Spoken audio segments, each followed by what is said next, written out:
And we are live here on YouTube for the Liuna 300 at Las Vegas. I have absolutely no idea how to pronounce that name. But yeah, we are here. We are live. We are ready for this one. Welcome on in. Hopefully everybody's having a good time. If you guys are, of course, hit the like button and subscribe. We are going to be doing the entire race as per usual. I know the truck race last night was a little rough after how late the rain delay ended up taking it. I apologize for that. Of course, I start by knocking things off the desk.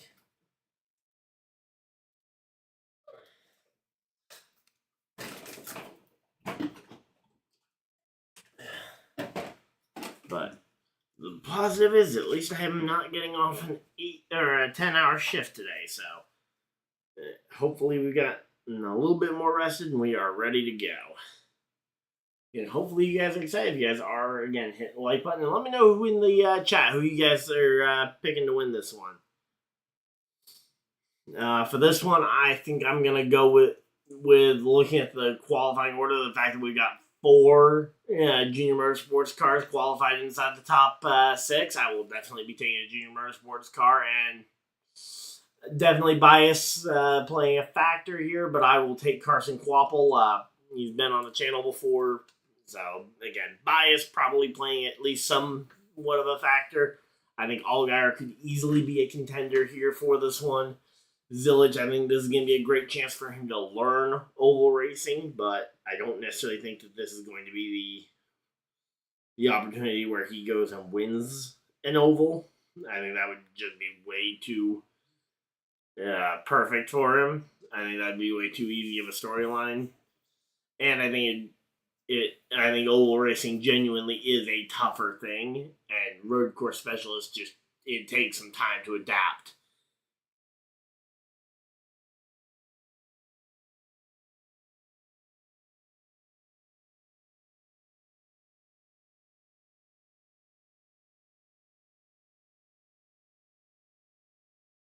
Alright, so there we go. Come on.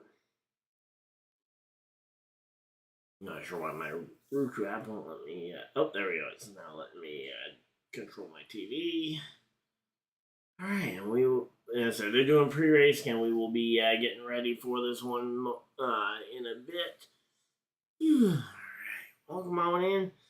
We got 13 people hanging out in chat already. Again, thank you guys for everybody that has decided to spend even just a portion of your very valuable Saturday here, as we will be getting ready for the Xfinity Series race. I know not everybody has access to the CW, and there's been a lot of affiliate problems. I believe especially for anyone in the Atlanta area, I believe their coverage got moved to some other network. I don't know off the top of my head because which one, because I'm not familiar with Atlanta TV channels, but all this would be a lot easier if they either went and put streams on just on regular TV or on their channel consistently, but sometimes again local sports do take priority, or, and just a thought, they have a mobile app. Maybe they could go ahead and try and get it on the streaming platform.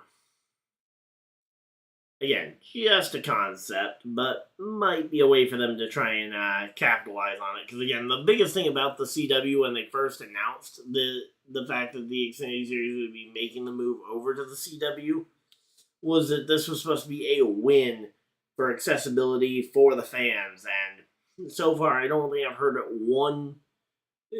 I've heard very few fans talking about how they're glad they finally have access to the Xfinity Series versus the mountain of complaints that I've heard from fans all across the internet talking about how, oh, I can't get this, I can't get the race, or even worse, I've seen some of the video clips. I believe it was Phoenix for one of the races, where it cut to a commercial on the last lap, which is, I mean, that is as close to unacceptable as you can get for a race broadcast. I mean, you should not be cutting to a commercial, if possible, on the final lap. There we go. Jesse Love I actually remember. I think it was the Daytona, or was it Daytona, or was it? No, no, it was at the Circuit of the Americas road course where I was. Yeah, where my TV said, "Hey, are you still watching?" While we were on the final lap of the race, which was just insane. Hey, JQ, how's it going? You ever see the documentary movie on Cole Trickle and Cole is better than Dale? I have not. Do you know the name of it? Because if so, it's definitely one I should add to my list. But yep. But yeah, there are a lot of movies I haven't seen. One that a lot of people flame me for is absolutely on my list of movies to see at some point is Days of Thunder, and I absolutely know how that sounds, but yeah, I've just never ended up seeing it. I've seen Talladega Nights a ton though, and so that movie is pretty good. So there we go. They're getting ready for pre-race ceremonies. We will be getting ready for this one. But yeah, again, I'm just not as a one. I wasn't born back in the '90s. Also, yeah, so things like Days of Thunder, just I wasn't around when it first came out. So yeah, but certainly it's something I would love to get to watch at some point. So there we go. They got. I see Eric Amarola has JD Gibbs' name still on the top of his on his roof rail. Also, my new Michael McDowell shirt for this year. The shirts for this year have come in, which is a pretty good coincidence there. The new TV schedule strange. CW is showing the race at 9 p.m. in Michigan. What on earth? Come on. That is weird. But yep. So we'll be doing radio style commentary with the leaderboard over there. So hopefully we'll be able to give you guys sufficient coverage so you guys can keep updated, because especially, and this is something I talk about with people at work, because a lot of people will say, oh, well, if you're at work during during one of the Xfinity races, just tape it. And it's like, social media will spoil the ending and any big moments of the race. I will still tape it so I can go back and watch it, or I will go back and watch the highlight package on YouTube. But it's just not the same when I can't say if I'm gonna end up missing the race. So I like to at least be able to find some way to, whether that's listening into a radio broadcast or someone else doing a commentary of something. Either same thing when my Colts play in the when the NFL comes back around. I missed a lot of Colts games last year, both between being out of area and being and with them being 1 o'clock games. So, yep, there we go though. And they're doing all the pre-race ceremonies. We are set and ready. Yeah, no worries. If it's only the West Coast races that are like that, because it was like that last weekend too, well, I guess we'll have to wait and see when we go to Homestead next weekend. So, yeah, I don't know for sure as to the reasoning behind that. So, but yeah, so we are just chilling out here. Military Appreciation Night, that should be every night. But hey, cool to see Las Vegas Motor Speedway doing a Military Appreciation Night. But yeah, as I say, Vegas is a fun racetrack, especially with these Xfinity Series cars. I can't wait for this race. It's going to be a great one. So everybody's getting their helmets on, going to be climbing into their cars for the start of this one, and we will be seeing the command start the engine when they get back from another commercial break. So here we go. All right, let's see.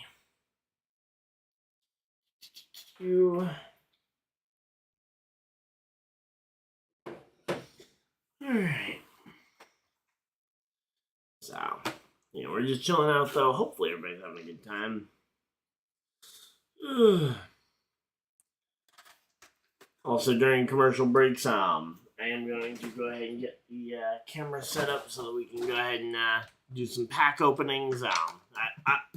I've got a lot of packs to open, so we will go ahead and be opening some, and we will have that should be set up over here. Oh yeah, I forgot to get re-put up that. That's I shouldn't be forgetting to do, but go. All right. So instead of the top-down view, feel free to let me know what you guys think of this. All right. But yeah, so let me know what you guys think. I've got a. We'll start with a V box with a Verizon V box here. But let me know what you guys think of the top-down view versus the that we've had before. If you guys have seen some of my streams before, and if not, well, we'll go ahead and see what we got. Actually, I think the top-down view is better for streaming. So give me a moment. I'm gonna say the angle works okay for the angle works good for whatchamacallit for this, but I think top down just works better for streaming and live format. Alright, let's see. That should be pretty close, and there we go. There we go. Now that I think works a lot better. So yeah, we'll open up a couple of packs here and there during commercial breaks, and especially when we're at like the stage breaks. All right, but yeah, so we are just chilling out though.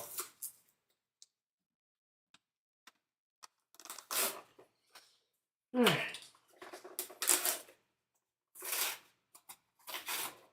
Come on.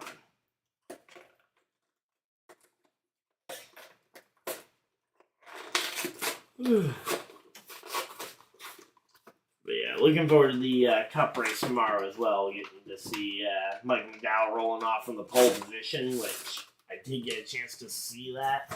Was not able to stream qualifying. I was resting, getting ready for this stream. And yeah, so there we go. We got 1, 2, 3, 4.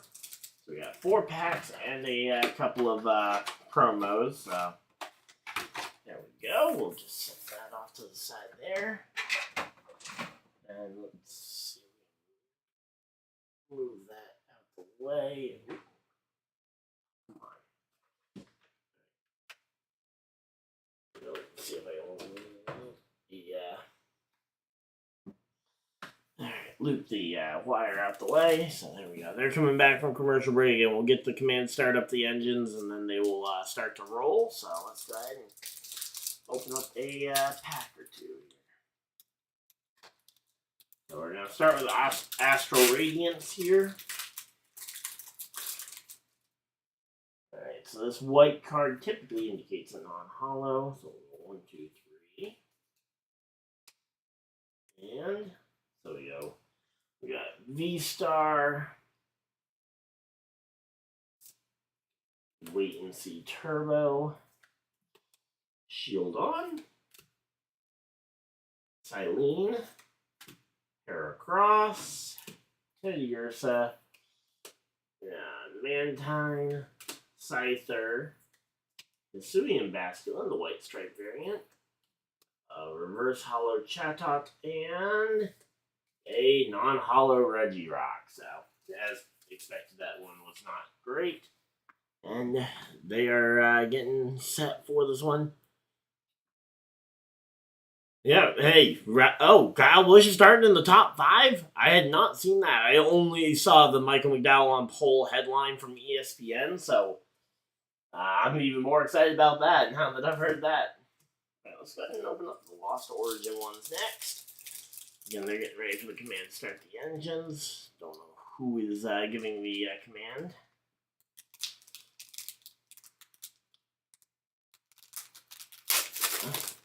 Okay, some people from one of the CW's programs giving the command to start the engines. Not bad. And once again, another white pack, which means probably no hollow. 1, 2, 3. And fourth one, I believe, should be the energy. Yep. So, There we go. Steel Energy here. A Palm. Obama Snow. Damp Pump. Okay. Hisuian Basculin. Jinx. Makuhita. Bronzor. Reverse Foil Blipbug. And non-hollow Manectric. Alright, so there we go. I actually want to see this, the starting lineup for tomorrow's cup race, but I'm excited, so hopefully we'll get a chance to see it again. We'll be, this race will be getting started here shortly. Alright, starting lineup, that's what I was looking for. Okay, so it's Michael McDowell, Joey Logano, Austin Cindric, Kyle Busch, Eric Jones. What a group inside the top 5. There we go. All right. Josh Berry, 7th. Not bad. Zane Smith up in the top 10. Impressive. Ryan Preece and Chris Buescher both up in the top 15. Not bad. Ty Dillon out qualifying Allmendinger. Yikes. Let's see. Down at the bottom, Ryan Blaney. Ryan Blaney did not post a qualifying lap, and ultimately will start tail end of the field. That is unfortunate. Speaking of unfortunate, another white card, which means we are probably getting no hollow here. So we get Water Energy, Ride On, Thornton, Rose Raid, Electrike, Love Disc, Gligar, Wurmple, Rhyhorn, Reverse Foil Magearna, and Banette for the rare. Alright, so there we go. Again, we are just chilling out here. We got 40 people hanging out in chat. Thank you guys. Wow, how do we have 40 people hanging out in chat? Thank you guys. Again, we're just opening some packs while we wait for them. They've started the engines, and we will have cars on track momentarily. Oh, yeah, so here we go. Again, just looking up and down the qualifying order. But yeah, that top 5 is definitely an interesting bunch. The fact that McDowell got the pole is great. I love that, especially at a non-super speedway being a really big factor.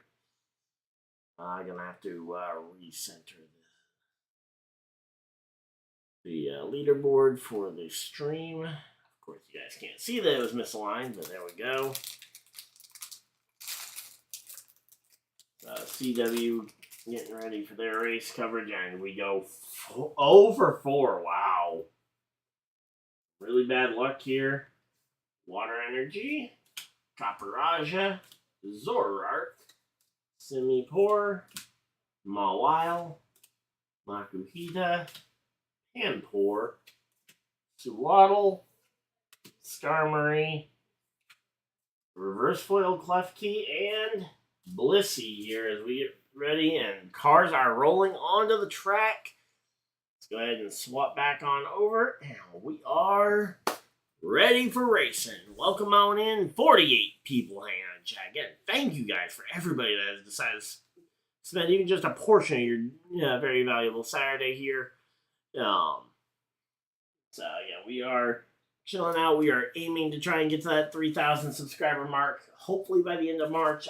We're a little over halfway through, and we've hit a little bit of a wall here, right around 68 left to go. If everybody watching were to subscribe, we'd be over halfway to our goal. But obviously, I'm expecting at least some of the people watching probably have already subscribed. But all right, so there we go. They got McMurray up there in the. Oh, they got Kyle Busch in the booth. Let's go, Kyle Busch in the booth. There we go. So they got Kyle Busch, McMurray, and Adam Alexander on the booth. Okay, not a bad booth. We got the drivers only broadcast for Fox coming up this coming Friday at the Homestead Miami race. So that should be fun. All right, we are all set up and ready for this one. So again, the drivers are all getting set to go. It looks like maybe 1 or 2 drivers still getting into position. Austin Hill, the only former Las Vegas winner in the entire field. Are you kidding me? I knew that Vegas has been a little bit of a tough track, especially for the series regulars, but are you kidding me? That I can't believe it. How on earth is Austin Hill the only driver in the entire field? I thought Allgaier had to have won for sure, at least one race at this track. But there we go. We got everything all set up. So again, row 1, we got Sammy Smith and Carson Kvapil on the front row. Zilich and Taylor Gray. Row 2. Row 3, we got Justin Allgaier and Sam Mayer. William Sawalich and Jesse Love making up row number 4. And row 5 will be Jeb Burton and Nick Sanchez making up the top 5 here. Or the top 5 rows to start this race as we get ready to go. Again, as I said, all 4 Junior Motorsports cars starting inside that top, 4 of the 5, I believe. Is it 4 of the 5? Or do they just have 4 cars? No, they've got somebody in the 9, right? I don't remember. Do they have 4 or 5 cars this year? Might only have 4 cars, but yeah, all 4 of them starting inside the top 6. Certainly nothing to scoff at there. Going through the rest of the starting grid here. We got Greg Van Alst and Joey Gase on the back row. Austin Green driving for Jordan Anderson Racing. All right, so they're doing their pass through on pit road. So again, we've got a minute as we are getting set up and ready for this one. All right, so there we go.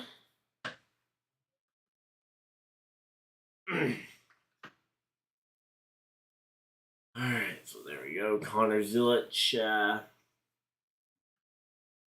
going to say 4th at Kansas last year and 12th at Homestead are his only 1.5 starts, which is a little concerning that he has only started on 2 of them. Obviously, this being his first full-time season, but as I said, 1.5 guys, the expectation shouldn't be to win. The expectation should be to run competitively, run at the front, learn how to run at the front, and learn from the mistakes that you will inevitably make in this race. I mean, in my opinion at least, that is what should be the goal for Connor Zilich.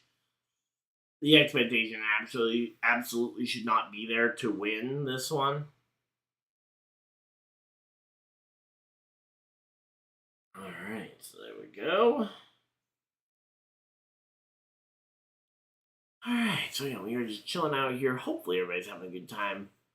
We got 52 people hanging out in chat. Thank you guys for everybody that has decided to be a part of this stream. Lights are still on the pace car, so we've got at least one more time around.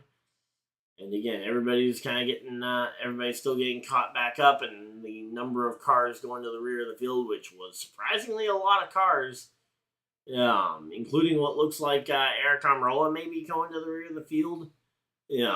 But yeah, a lot of cars going to the rear of the field, going to be a factor here as we get late into this one. But yeah, there's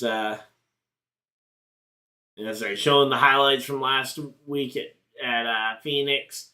Alex Bowman making an absolutely gutsy move up the middle of 3 wide just to have Almirola overrun the corner just a little bit. But again, that style of racing, it is the short track style. So if people are upset about that, they're upset at what they've been asking for, because people have been asking for more door bumping, wheel to wheel racing like they would see at their normal short track, and that is basically what you would have seen if this was a typical Saturday night short track. So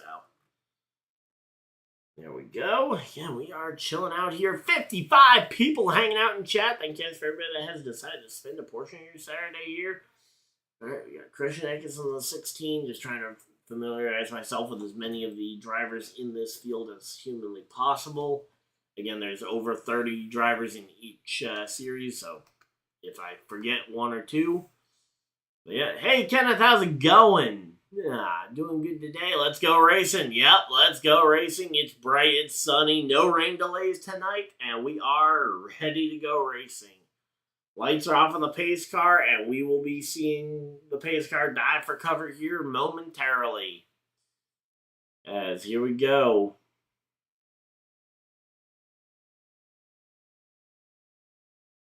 All right, field in the hands of Carson Quapple and Sammy Smith as we get ready to go. Green, green, green, green flag is out, and we are racing here at Las Vegas Motor Speedway in the Liuna 300 here, on this Saturday, March 15th. All right, there we go. Just recording a quick clip for to go ahead and put it out as a short to promote that we are actually live, but there we go. Again, 45 laps in stage 1, 45 laps in stage 2. Should be a good one. And we have already got a caution flag as multiple cars around Parker Retzloff in the Suave machine goes around, and we've got ourselves a caution flag already. Well, that'll give me time to upload the short that I just filmed. But there we go. Contact here for the 18 of Sawalich. No. William Sawalich here getting some contact here. Oh, and William Sawalich has a ton of damage. Oh, the entire rear end of that car is gone. Yep, William Sawalich might be out of this race already. And he just got loose off maybe the front nose of Jeb Burton. Just a slight push gone wrong, but nothing Jeb Burton really did wrong. I mean, that was just a standard opening lap type push, and it just went horribly wrong, and everybody else behind it just seemed like spun. I don't know if they were checking up, trying to avoid, and that's ultimately what caused it. Oh! Okay, so Christian Eckes got into the 51 there. But, yeah, I'm not really sure. I mean, it looked like maybe a little bit of contact with the 10, but, I mean, all that looks like just very small incidentals until it comes to the end result, which was at least one car with significant damage and multiple others with significant enough damage that it will cause them to lose a couple of laps, probably. Again, I think William Sawalich very much could be out of this race. I think Retzloff will be able to continue. The question is, how long will it take him to continue? Because that certainly is a problem. So there we go.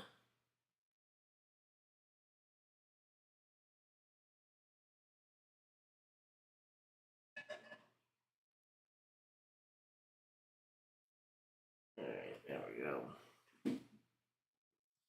Alright, so I just need to send the clip to my phone so I can upload it as a short. Alright, so there we go. Yeah, and thank you guys for everybody that's also been a part here. Again, we got a lot of people hanging out in the stream. Yeah, let me go ahead and get this uploaded to Facebook.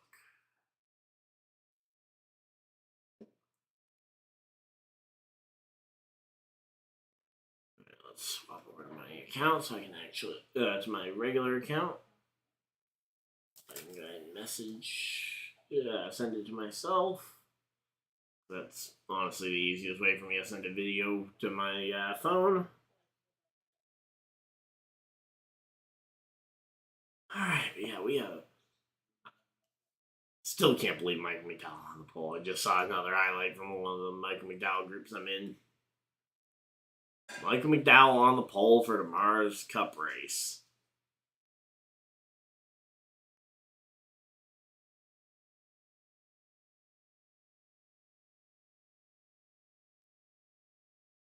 Alright, let's see. Of course, I've had a lot of messages today, so I gotta scroll down and find the message chat with myself. Alright, let's see. Now the question is the video that I just recorded small enough to actually send via Facebook?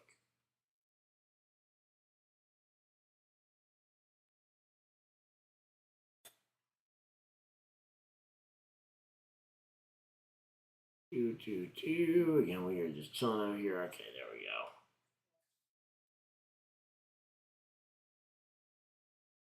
Alright, yep, there we go. We were able to send it, and we will go ahead and get that set up. And let's go ahead and put chat back up where I can read it. And we are, again, just chilling out. Hopefully everybody's having a good time. Still can't believe just how many of you guys have tuned in already to this stream. We're already almost halfway to the same amount of people who tuned in throughout the truck race. And that was a pretty good crowd last night for the Truck Series race. There we go. Video. Save video. And let's see.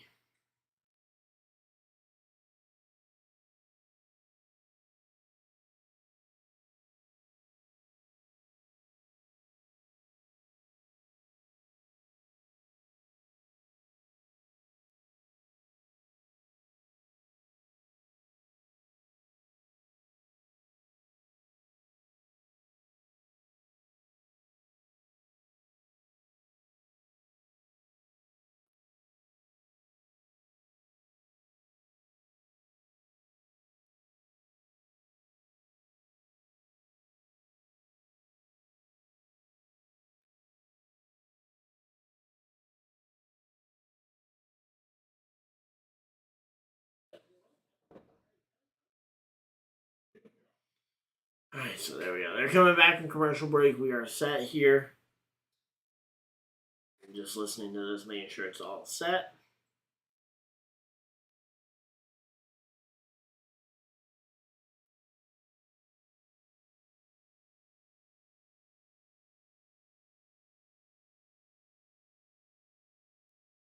Alright, so yeah, there's Sawalch's car getting towed away.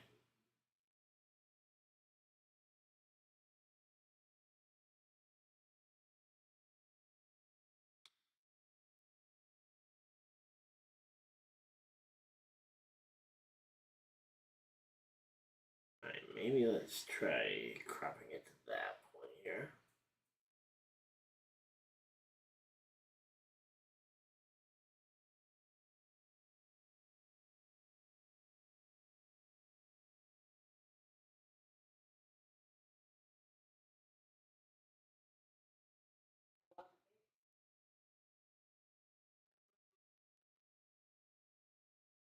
Alright, here we go. They're getting ready for the restart. Pace car is off, and we are ready to go back to racing.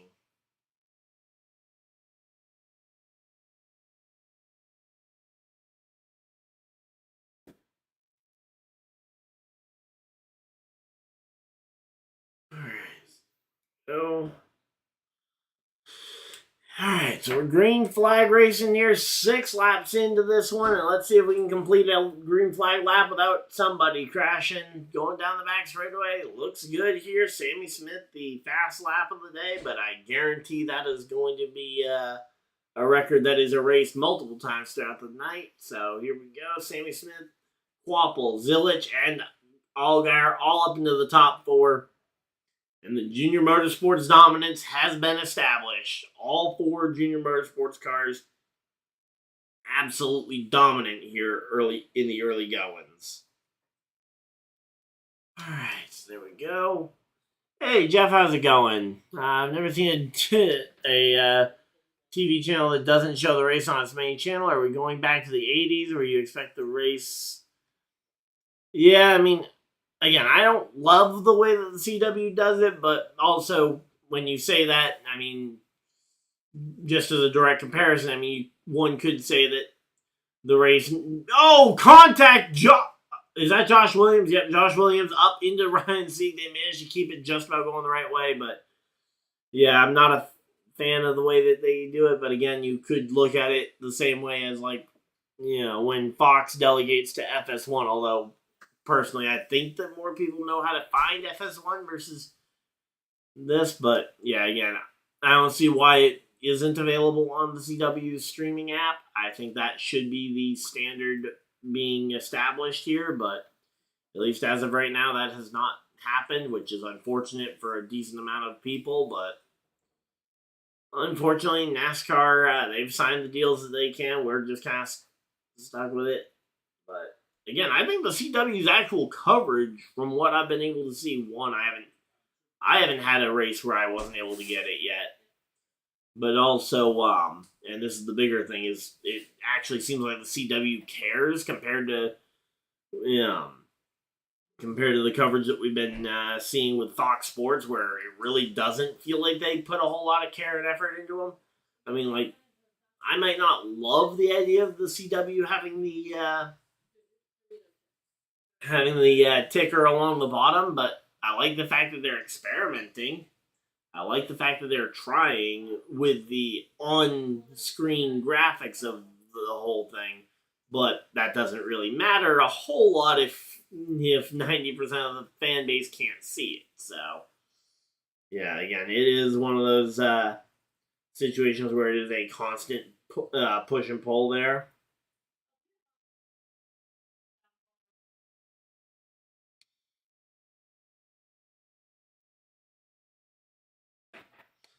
All right, so there we go again. Sammy Smith still holding on to the fastest lap, though. There we go. Good on Sammy Smith. Allgaier up to second here. Quapple, Zillage again. Say that 4-car stronghold at the front of the field is absolutely just locking down the front of this field, and I'd be a little bit shocked if it isn't going to be the way it goes here.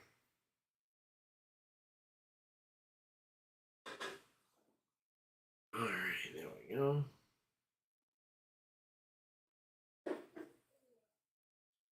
All right, so again, 13 laps in here. We're coming up on a third of the way through this opening stage. It's going quick here. Yeah, Sheldon Creed trying to make his way through the field, trying to get by Kyle Sieg right now. There we go. Yeah, exactly. It is the CW is decent at production, but they need to figure out the baseline. Fox has the baseline, but then just slacks at almost every other aspect of the thing. But yeah, and again, it definitely is a situation where I hope it will get better, and because it is a situation where we're forced to be just kind of stuck with it, that the only option is to really kind of be hopefully optimistic, because it's not like NASCAR can just take away the CW's rights to the Xfinity Series, so I.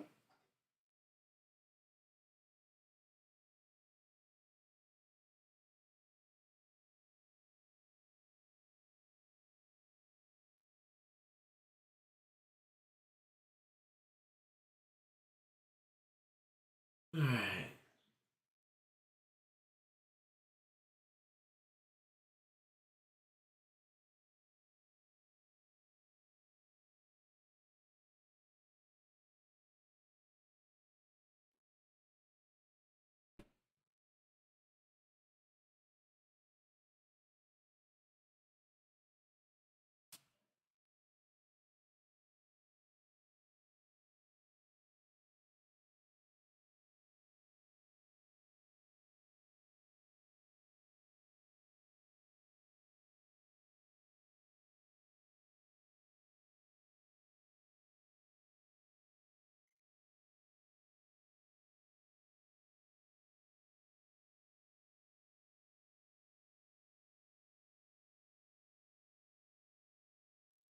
Alright. I will say the other thing is that we get a lot of side-by-side commercials. But here we go. Taylor Gray to the bottom of the racetrack trying to go by Zillage.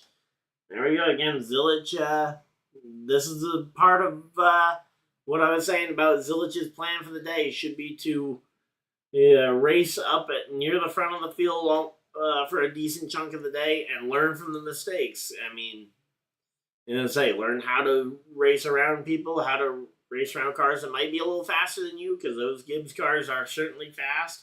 How to race around cars, how to race around lap traffic on an oval, that's going to be another thing. Although I think that would have been a better lesson to have tried to learn at Phoenix, but lap traffic is a completely different dynamic when we get to the intermediates too, so there we go.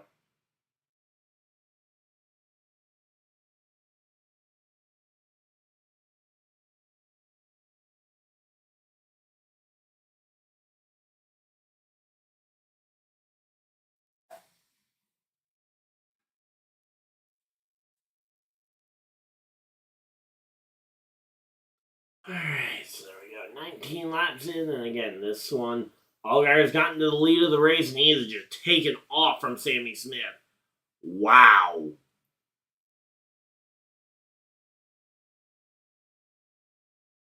Alright, so there we go. Again, Allgaier's out to almost a 2.5 second lead already. I mean, he is leaving literally everybody else in the dust when it comes to the competition right now.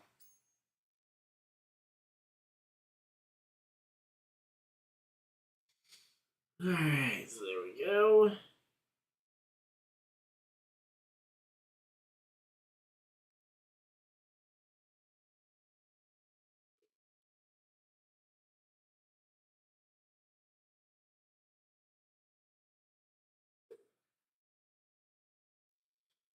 Alright, there we go.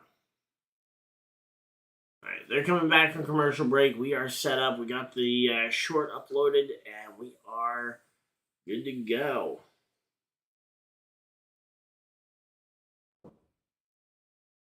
Alright, we are settling in here. We also have jumped up a couple of subscribers. Thank you guys for everybody that has chosen to subscribe. Again, we are working our way towards that 3,000 number, and we are now 65 subscribers away. There we go.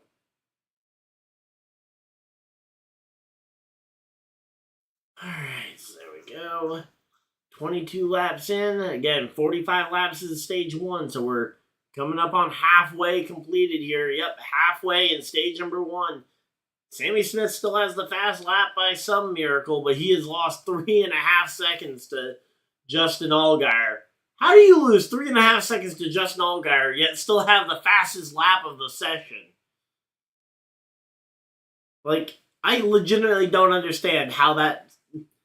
I mean, obviously it means he ran a really quick lap, probably on that very first opening lap or something, but feels like a really weird situation there.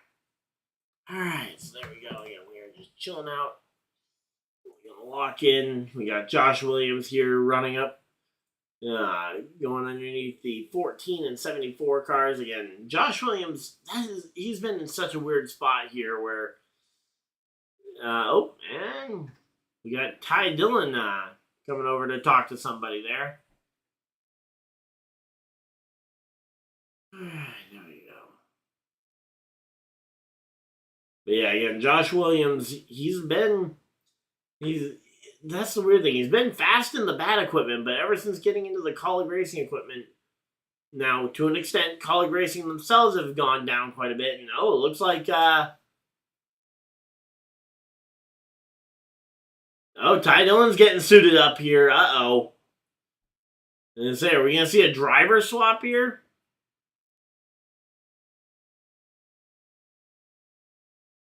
And say we got the two Joe Gibbs racing cars. You got Taylor Gray versus Eric Almirola battling it out for the 4th position here. As Eric Almirola goes to the bottom and will drive right on by him. And there we go. Yeah, Eric Almirola takes 4th place away from Taylor Gray, but again, Justin Allgaier in this early stage has absolutely just ghosted this one.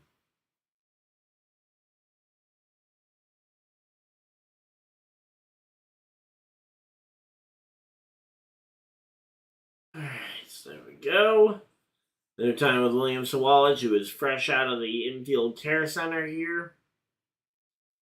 Yeah, again, glad to see he's okay, but yeah, shock and surprise. I kind of knew it when I saw that damage on the first lap that he was not in a very good spot here. And again, I'm curious as to what the issue is on Williams' car. I haven't been able to read all the subtitles to get a great idea, but as of right now, it definitely seems like he may be contemplating getting out of the car for one reason or another. And I saw Ty Dillon suiting up. Ty Dillon races for that team on the Cup Series side of things, but yeah, as of right now though, Taylor Gray, now under attack here from the 88 of Zilich. Looks like Zilich may have caught a second wind here as he's getting ready for this one. All right, well, we got ourselves a. So we got Brandon Jones, who's made his way from 27th up to 15th. A little bit of a resurgence here for Brandon Jones, making a pretty good charge towards the front.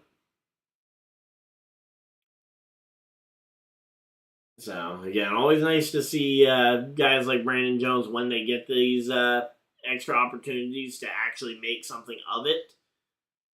Because, say that's always the biggest concern there is that they just end up falling flat.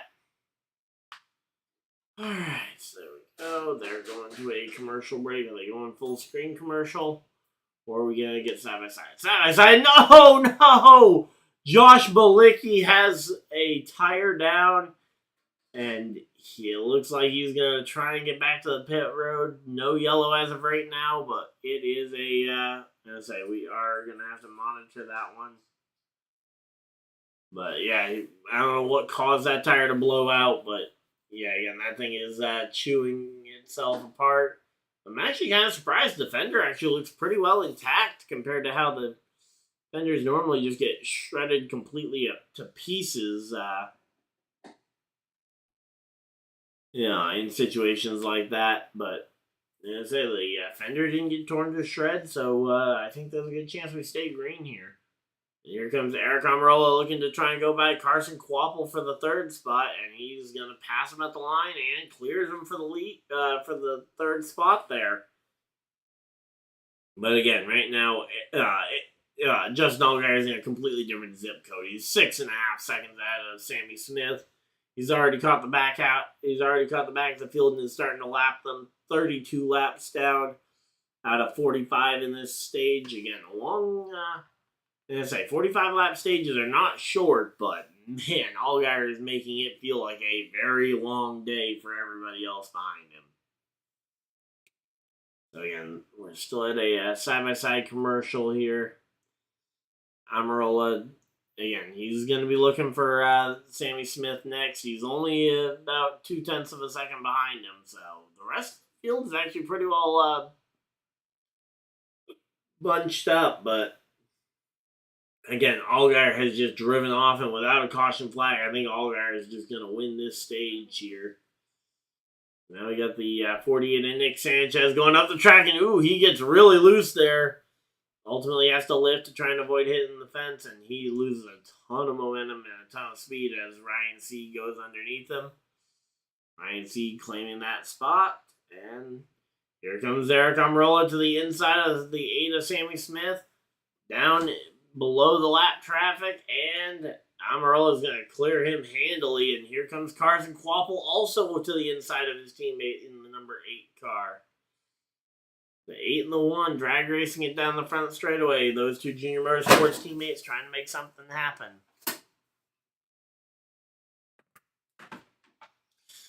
Alright, so there we go.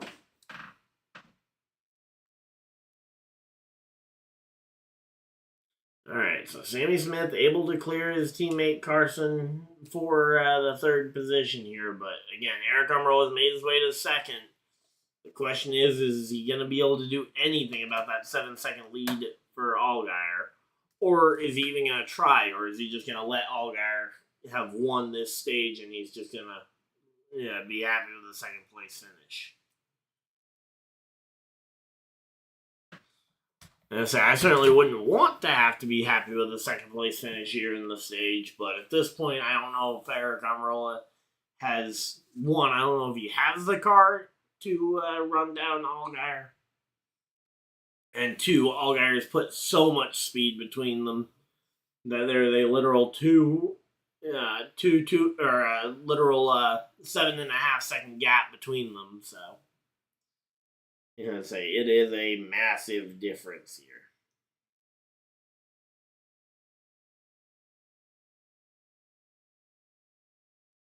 All right, so there we go. 36 out of 200 laps completed here.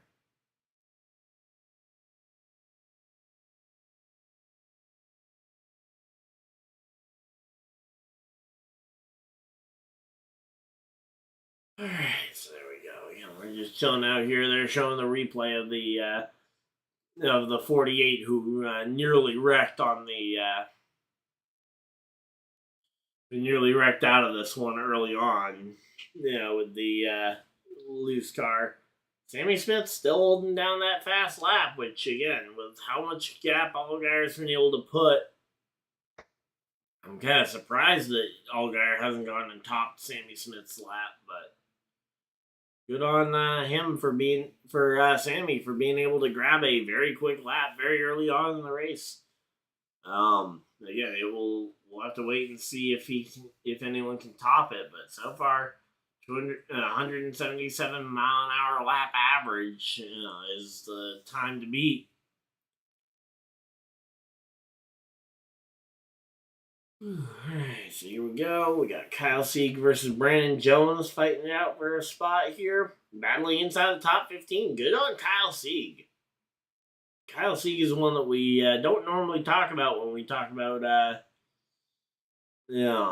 the underdog drivers who could potentially break into that top 15, maybe even a top 10 on a somewhat consistent basis. But right now, Sieg is battling it out with a Joe Gibbs racing car inside the top 15. And his brother's actually running pretty well as well in the 9th position. So everything is looking pretty good for the Sieg brothers here as we got 5 laps to go in stage number 1. 5 laps to go in stage 1. All right, so there we go.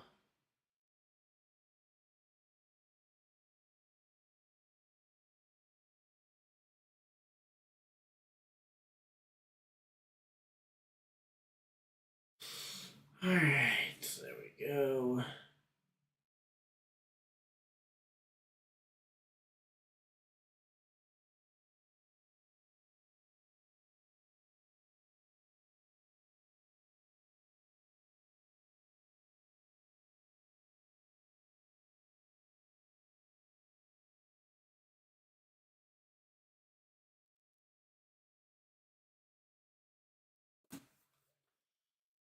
Alright, well, we are just chilling out here. Hopefully everybody's having a good time.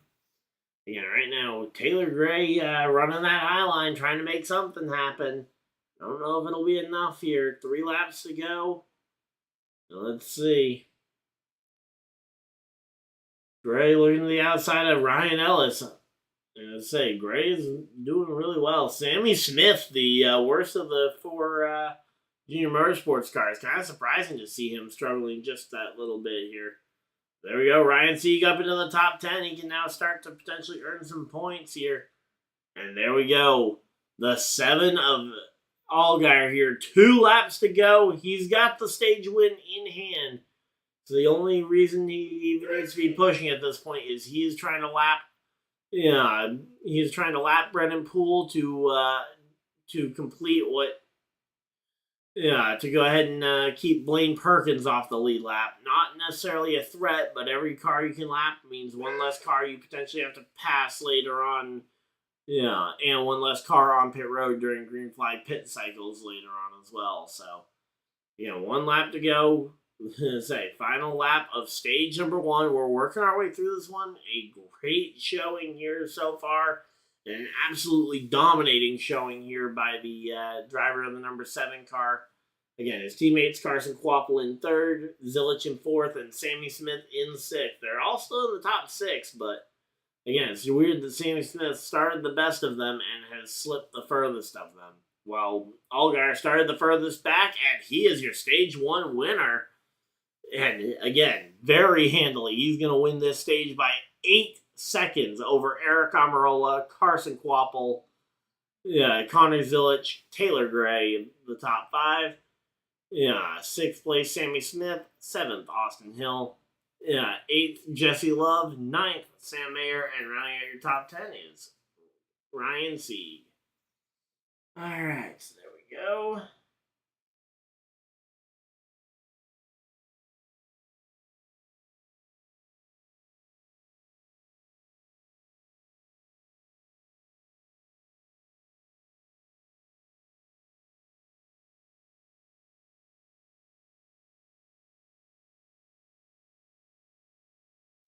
Alright, so there we go. We're just chilling out here. Hopefully everybody's having a good time.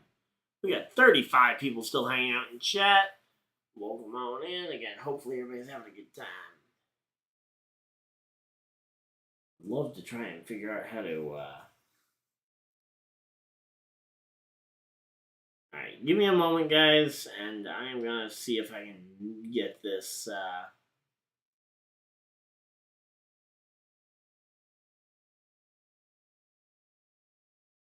I'm gonna uncheck that. There we go.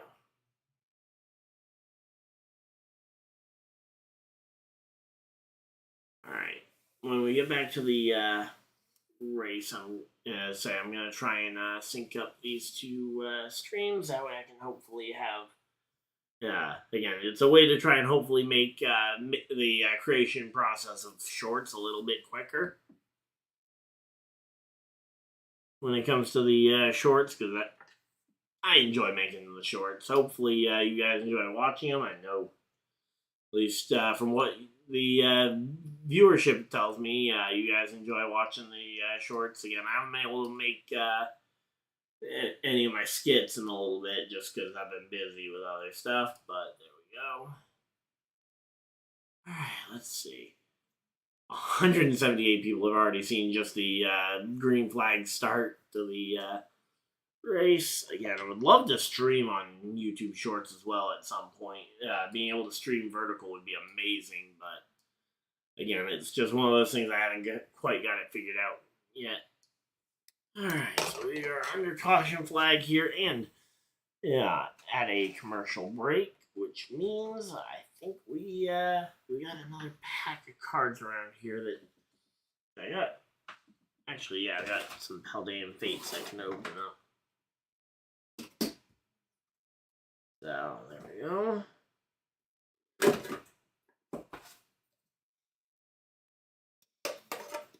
Alright.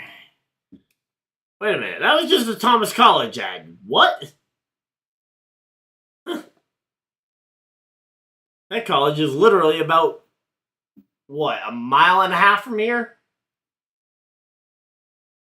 Maybe less?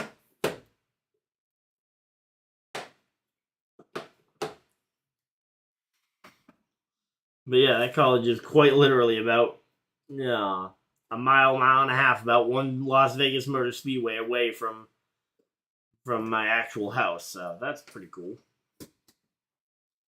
Alright, so there we go. We are chilling out here. They're coming back from commercial break.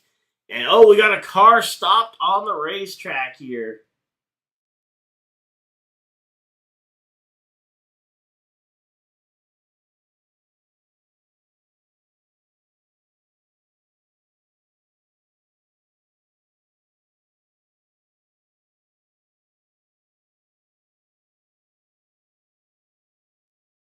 Need a jump cut. Come on. Cut to, like, somebody. Okay, they're going to go ahead and give Jeremy Clements a push here, trying to get Clements back to the pit road. So Jeremy Clements, not sure what happened to his car, but it appears he is stalled down the back straightaway. All the tires look up, so I don't really know what the problem is for Clements' car. Does he have a blown tire? Because he's kind of zigzagging like he has a blown tire. But I would have expected that if he did have a blown tire, we would have seen something before now. So here we go.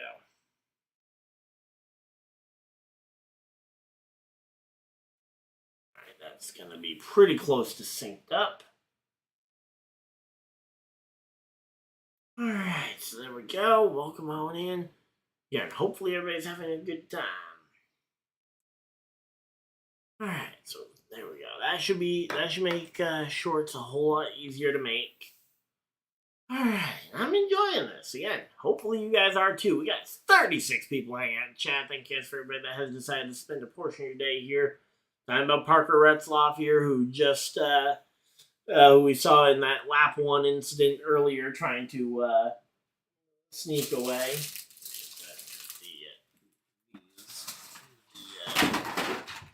Trash there. Alright. Here we go. Everybody coming down to pit road, and we will be seeing green flag pit stops here. Here we go. Everybody coming down pit road. Here we go, Allgaier. This would be the way for Allgaier to potentially lose this race. Allgaier, he's shown he's got the speed. He's shown he's got the consistency. Now it's time for the pit crew to execute here. Rolling. That tire was way far out of the way, but as long as they kept it controlled, I believe it will be okay here. Allgaier free from his pit stall. Almirola not far behind him. The question is, where will... Almirola is actually going to win the race off pit road here. And, yeah, there we go. Almirola up 1 spot. Austin Hill up 4. Allgaier comes out in the 7th position, losing a ton of spots on pit road. That is a killer there for... what a killer for the number 7 team. That is unfortunate.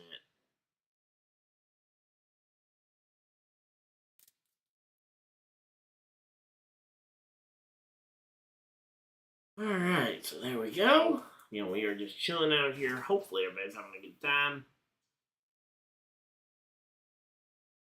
Alright, so there we go. They go to a commercial break. Let's go ahead and open up some more packs. So, you know, we got these mini tins of Paldean Fates.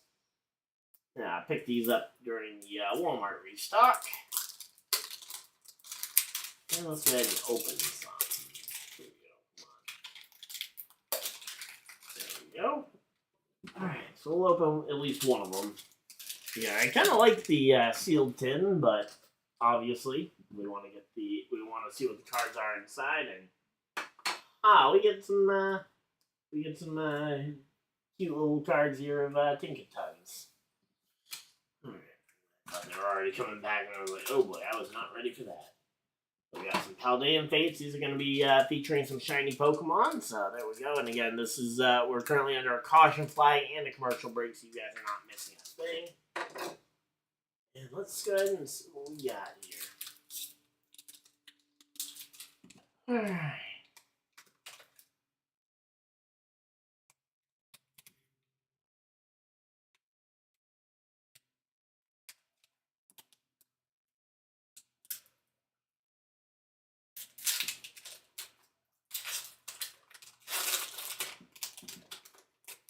Alright, well, it's starting out better than the last set, as we got the black and green card here, which would indicate to me that we are probably... Okay, so that's the energy card, which means the hollow is the... So here we go. So we got Fighting Energy, Paldean Wooper, Execute, Mankey. We got Flittle, Atticus. We got Donphan, Nemona's Backpack, Reverse Foil Grievard, Reverse Foil Scentiscorch, and the hollow, it's a Charizard EX. There we go. Second night in a row we pulled a Charizard. We pulled a pretty cool Rainbow Rare Charizard last night. Now we pull a Charizard EX here on stream. Alright, we're pulling some pretty cool packs. Alright, one more pack here, and then we should be back from the commercial break. So let's go ahead. We'll try and go through this one somewhat quick, because I do think they are going to be coming back fairly quickly. Alright, so here we go. Psychic Energy. Yeah, we got our Ralts, Toadschool, Woobat, Anthe, Iono, Kilowattrel, Clive, Mankey Reverse Hollow, Wugtrio Shiny Art Rare. Let's go. And a holographic Tauros Research. I actually was thinking about buying this one. I saw this one in the card shop the other day as a loose pack, but guess I don't need to buy the single if I can just pull it from a pack. So there we go. Alright, let's go ahead and get this swap back on over as we are, again, coming back from commercial break here, and let's say the, alright, there we go.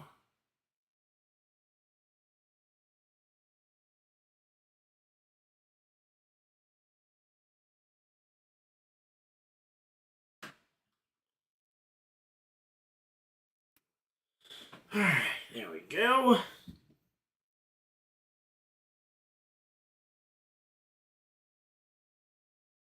Alright, so again, we are 8 laps into this second stage here.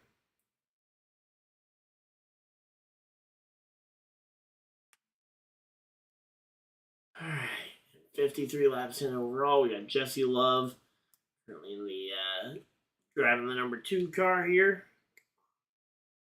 Alright, so we're just chilling out. Hopefully everybody's having a good time.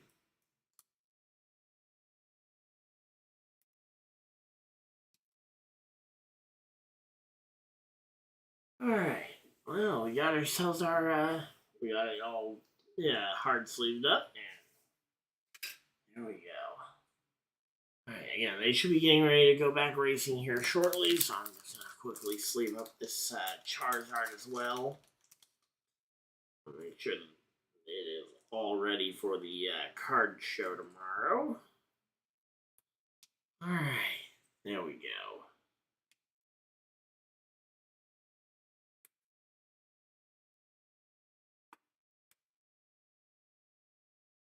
Alright, lights are off on the pace car. We are ready to go back racing. Alright, here we go.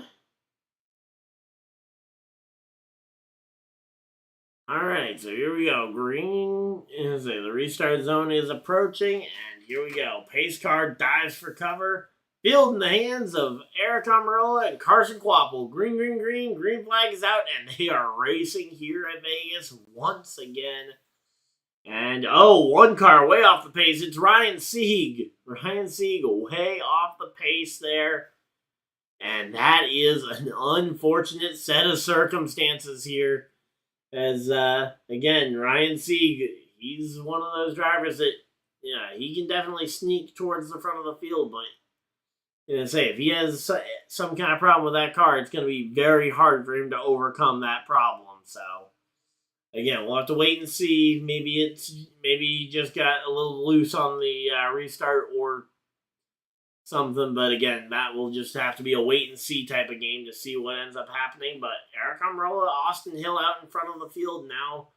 Again, the non-junior motorsports car is going to try and control the front of the field. Meanwhile, the 3 junior motorsports cars, in fact, all 4 junior motorsports cars right behind it, are getting lined up and are going to try and see if they make a charge towards the front.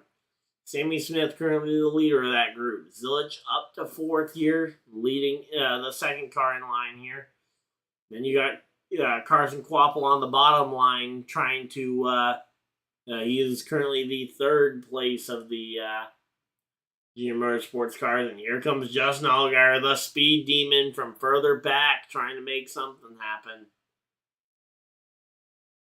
Alright, so there we go. Come on, let's see. What does Sammy Smith do here to try and take this spot? Again, Austin Hill is one of the best drivers in this field. He won this race back in the spring of 2023. And let's say, I would not put it past Austin Hill to potentially be a race winner once again here. So, alright, there we go. We are just chilling out here. Here comes to the bottom goes Daniel Dye in the number 10 car. There we go. So Daniel Dye making some moves here early on. And we are, again, this one is going pretty well. So far, so good.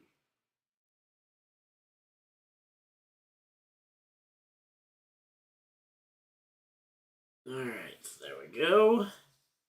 Oh, Austin Hill moves up the track trying to block, and the junior motorsports cars split up. Zilich to the bottom, Sammy Smith to the top, and they both take the 21 of Austin Hill for a little bit of a ride here. Now, here comes the speed demon of Justin Allgaier, who's made his way all the way to 5th here. He's going to be looking to try and go by Austin Hill. Carson Quapple just kind of sitting back there waiting for something to happen. Okay, it looks like maybe some real bad wheel hop, because those wheels do, say the 39 car's wheels do not look like they're all that set in place. So, again, maybe it's just me or maybe it's the TV cameras, but that certainly seems to be something to keep an eye on. Hey, Brandon, how's it going? We got Yeah, Justin Allgaier up the track trying to make something happen. Alright, so there we go. Again, the Jarrett machines, or the Jarrett number 7 car gets out in front of the 21, and now that's 3 Junior Motorsports cars inside the top 4. The question is, can Carson Kvapil get up there as well and potentially start to make it a question? Can we see all 4 in the top 4? Again, it's been a tough one so far, but certainly not one I would say is out of the realm of possibility. Alright, there we go. Again, so far, Eric Almirola, he's led this one from the restart here. Sammy Smith holding on to a 9/10 of a second lead here. The question is whether or not Sammy Smith, Zilich, or Allgaier have the, if any of the 3 of them have the speed to run down Eric Almirola. Again, we've seen when Allgaier has clean air, he can be an absolute speed demon. But right now he does not have a ton. Hey, Jonah, how's it going? There we go. And it's been a minute since I've heard from you, Jonah. Assuming that's who I think it is, at least.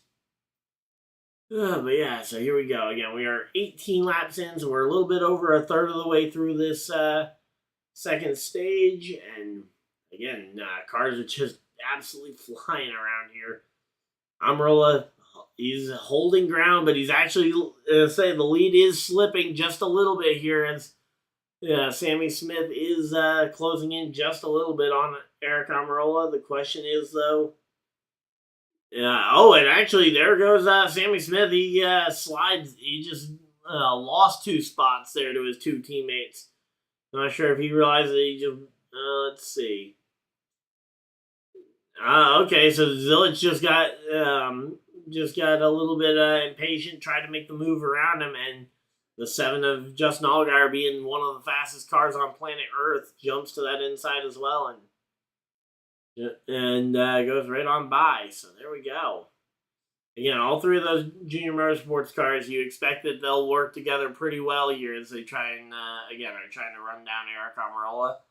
Again, you want to try and minimize the amount of times that you're going to be passing each other, because if you keep passing each other, it makes it harder and harder to ultimately build up the momentum that you're going to need to try and run down these guys further up the grid. So there we go. Sam Mayer just makes another pass on Kvapil. Kvapil starting to seem like he might be falling out of their Junior Motorsports pack there. Alright, but yeah, we are chilling. 20 laps in. We're about to cross the halfway point in stage number 2 here. And again, after these first 2 stages, it is going to be it's going to be a long final stage. We got 110 laps from the end of stage 2 to the checkered flag, a little over half the race. And so far, the only cautions we've seen so far today, we saw one right at the very beginning on lap 1, and then we saw a slightly extended caution for the end of stage 1, where the 51 car of Jeremy Clements stalled for a minute, which required a push to get him back going. But here we go. They come back from commercial break, and again, the 7 of Allgaier, he's gotten by Zilich, and now the question is now we've got Allgaier, one of the fastest of the Junior Motorsports cars, in my opinion. Yeah, trying to run down Eric Almirola, who's had the lead, and he's had the best shot to try and run away from him. But there we go. Is there going to be a big wreck? Hard to say. We kind of got away with one very early in the race, because that Williams Sawalich wreck could have been a whole lot bigger than it was. But again, hard to tell if we will or won't. But if we do, I think it'll likely come sometime in stage 3 when these teams are starting to get more desperate, and or when we're coming off of a restart, which the restart to start stage 3 could definitely be a cause of it, or if we have a small yellow that ends up bunching a field back together. But as of right now, I think we'll probably get through the end of this stage. knock on a ton of wood here. I think we should be able to get through the end of this stage without a caution because we've gotten green flag racing. We've kind of gotten everybody spaced out just enough to where we should be able to make it through this one unharmed. So there we go. Again, Eric Almirola, he's going to try and hold off Allgaier the best he can. But, again, we've seen trying to hold these guys off be a little bit tough at times. So there we go. Alright, so they're highlighting some of these guys a little bit further back. Again, William Sawalich out of the race. What's the biggest wreck in here? Oh, we got Greg Van all slow on the apron. Uh-oh. And say he's slow on the apron, and he's just past the start-finish line, so he is going to have to, whatever issue he's dealing with, he's going to have to roll it all the way back around on the pit road for a chance here. But yeah, so there we go. What's the biggest wreck in history? I'd have to think about it, but there was that one. I think it was an Xfinity Series wreck at Talladega back in the early 2000s that involved like 30 cars, if I'm not mistaken. So, I would say that is a very likely contender for biggest wreck in history, but I don't have the information right off the top of my head to know for sure. Alright, but yeah, there we go again. 27 laps in here. Harrison Burton in the 25 car making the pass on Eckes here, trying to move his way up into the top 10. Here comes Austin Hill coming down pit road. He can make it the full distance on fuel, so not sure what Austin Hill's pitting for here. I mean, unless he's got a major issue, this I would assume is a strategy call, and I do not understand it. Alright, so here we go. Alright, let's see. Looks like they're getting 4 tires ready. Again, the question being, what is the game plan here? Because again, without everybody else having to come to pit road, there's not really a reason to try and play a pit strategy like this. What is your favorite wreck? I really don't have a favorite wreck. I'm not one of these people that tries to overly fanaticize wrecks. I would rather see a race where we don't see a crash at all, especially for driver safety. But yeah, I guess if I had to pick one, I'm trying to think of a one, and especially it comes down to the framing because I hate the way that that NASCAR goes and promotes stuff like the Ryan Newman wreck at the end of the Daytona 500 a couple years ago. I hate the way they promote that one.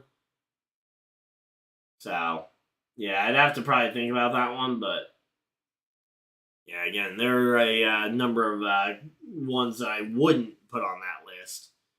But here we go. Again, we got the 7 of Allgaier. He has chased down Eric Almirola for the race lead. 15 laps to go in the stage. Still plenty of time, but yeah, he has gotten here, and he is going to start to put the pressure on Eric Almirola. So here we go. Chasing him down.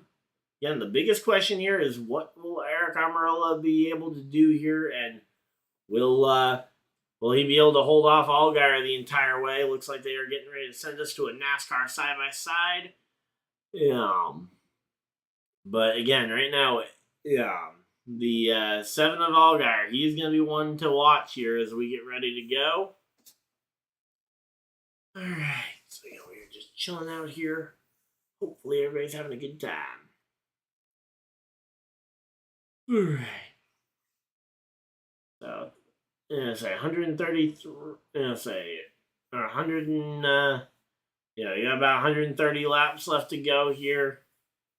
Again, time is ticking. Allgaier, he's gotten to second place here, but he's gonna need to do a little bit better if he wants to try and close in the gap between himself and the 19. Although the 19 is catching some lap traffic here, that could be the opportunity for the 7.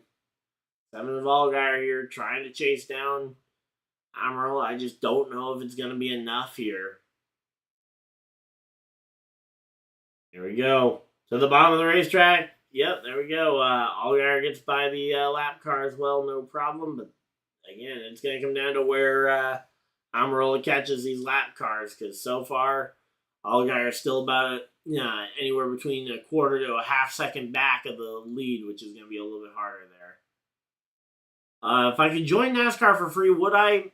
As a driver, probably. As a team owner, absolutely. As a commentator, absolutely. But yeah, again, as a driver, the only concern I would have would be potentially the driver safety element of it all, and being worried about would be worried about the safety of all those guys around me if I screw up, because I know I'm not the most talented guy in the world. So that would be my only hesitation towards accepting an invite to drive the in a race, myself, if I was given the opportunity. Are you watching the race tomorrow? Yeah, absolutely. I will be live here on the channel. I believe the race is at 3:30. We will be live about 3 o'clock here for pre-race coverage on the channel. So absolutely, we will be here. And to the back. All right, here we go. To the back bumper. We've got the we got the 7. He's caught the back bumper of the 19 car. Here comes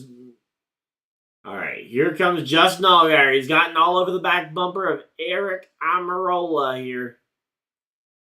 Eric Almirola here trying to hold him off. To the top goes Allgaier here. He's going to try and make Almirola block high and then look to the bottom, but Almirola not fooled by that one. And I say, playing this game very well here. Eric Almirola sticking to the bottom of the track, which is what's been working for him so far. And so far, Justin Allgaier trying to find any other way around it, but so far it has not gone well here. To the top of the track goes Justin Allgaier once again, trying to maybe find room to arc it, but he ends up losing about a quarter second off the corner there. Certainly not the way you want to try and do that, although his car's speed has been good enough to be able to pull it right back in there. Have I ever went to a NASCAR race? Yes, I've been to a few of them. Bristol on a number of occasions. I've also been to New Hampshire a couple of times, and I was at the Pocono doubleheader the first year that they allowed fans back in 2021 for the Pocono doubleheader. So, yep, been to a few different NASCAR races. Would love to, and planning on doing a couple more this year. Would love to get to see some new tracks, though, in 2026 and beyond. But here we go. Again, right now, though, we got Eric Almirola. We only got 6 laps left. Almirola is still going to have to contend with some of these lap cars here, and Justin Allgaier is waiting there to pounce if any of these lap cars give even the slightest amount of trouble to Eric Almirola. And there we go. Eric Almirola follows on the bottom line here. He doesn't have any real problem there as he's just sneaking his way through the middle. Here comes Allgaier just following him right through as well. So again, both of these drivers, 5 laps to go and weaving their way through these lap cars fairly yet fearlessly. And now the question is, Allgaier gets a little loose there. But there we go. Allgaier pulls away from the lap cars, and he's going to attempt to run Eric Almirola back down as Almirola started to sneak away just a little bit there. It's going to be a tough one to try and run him back down. Here we go. Carson Kvapil versus Taylor Gray. A battle of the rookies here. We got Carson Kvapil trying to pass his way back up into the back up into the 6th position here as they go, both of them going underneath the 11 of Williams there, of Josh Williams. Would I join a truck or a NASCAR or a car NASCAR? If I was gonna race one, I would probably. I think the conventional wisdom would be to start in the truck first. Yeah, certainly for our first race before. Okay, so sorry, that was not Josh Williams. Williams out of the. Williams did make that driver swap happen, and here we go, side by side. We got side by side, and there goes Justin Allgaier past Eric Almirola. And there we go. Almirola looking back to the inside. Can Almirola try and steal this one back away? 2 laps to go. 2 laps to go, and here comes Eric Almirola back to the inside. Allgaier just passed him on the bottom of the racetrack. Now Almirola goes ahead and uses that bottom of the racetrack, takes the spot back, and goes back ahead as they take the white flag. 1 lap to go in stage number 2. And again, Eric Almirola trying to hold off the stage 1 winner, Justin Allgaier here. It is a massive battle down the stretch here. The question is, which one will get this one? Will it be Justin Allgaier in the 7? Will it be the AA battery of Eric Almirola holding on to the spot? 1 lap to go through 3 and 4, and it looks like it will be Eric Almirola taking stage 2.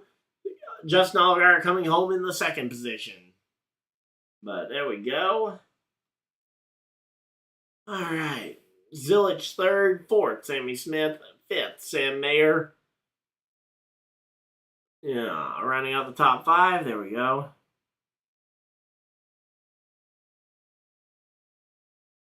All right, so there we go. Carson Kvapil 6th, 7th was Taylor Gray, 8th Brandon Jones, 9th Sheldon Creed, and Jesse Love in the number 2 car will round out our top 10 finishers on the drivers earning points in this first stage. Kyle Sieg, the first driver to miss out on points here in stage number 2. So, again, Kyle Sieg having a really good run, which is really cool. Obviously, we almost saw Ryan Sieg win this race last fall, but ultimately came up just short. So, there we go. We go to another commercial break. And again, since we've got ourselves a caution period and a commercial, I'm going to go ahead and go ahead and open up another tin of Pokemon here. So,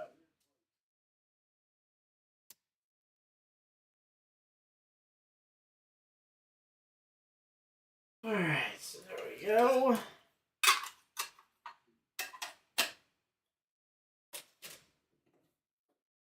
All right, let's go ahead and get this set up.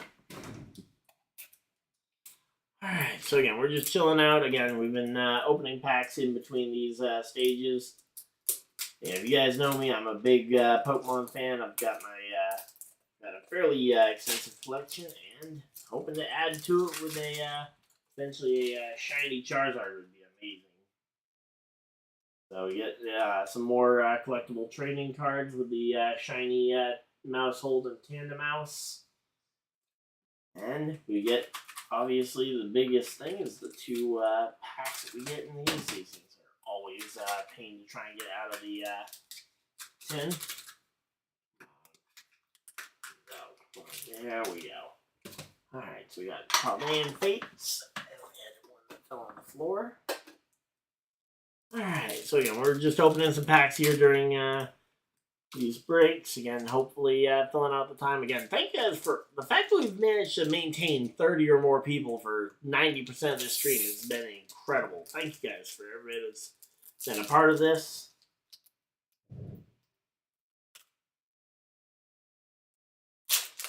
Alright, there we go.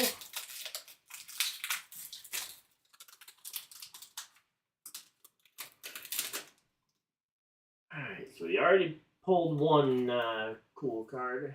So here we go. Alright, check the energy. It's a fighting energy here. Let's see, what do we get? We get then a Noibat. Yeah, we get a Chime Echo, Ghastly, a TM here, Doxbun, Gengar, Reverse Foil Fido, Reverse Foil Gengar, And an Esperanza EX. There we go. No shiny, unfortunately, in this one, but we do get an EX pull. Alright, there we go. Alright, they're getting back from commercial break. We will be, we'll be getting pit stops here in a moment. We've got one more pack to go here. Alright. There we go. Alright, so we got Dark Energy, Ralts, Toadskrull. We've got Woobat. Oh, I had not seen just how close that one was between Love and Kyle Sieg. Oh man, Kyle Sieg almost had that bonus point for finishing 10th. Oh, we got Phanpy. We got Grappalock. Iono. Kilowattrell. Oh, shiny Scavillain. There we go. That's a pretty cool shiny to get.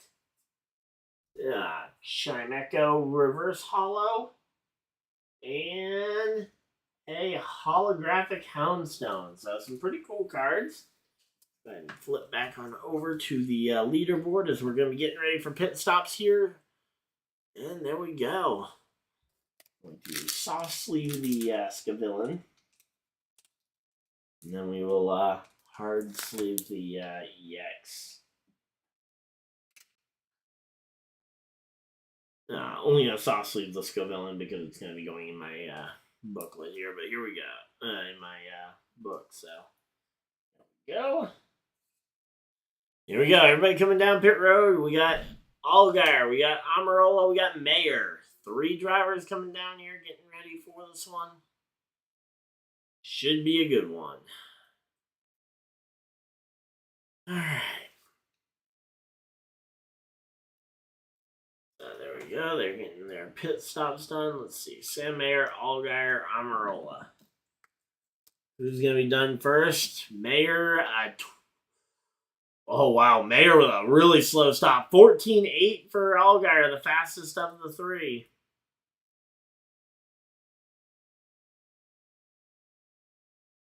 And the race off pit road is going to go to Eric Amarola. Sammy Smith up 2 spots here.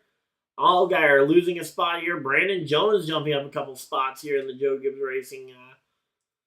Thanks, Joe Gibbs Racing pit crew there. And yeah, we have absolutely stormed to the front here. So there we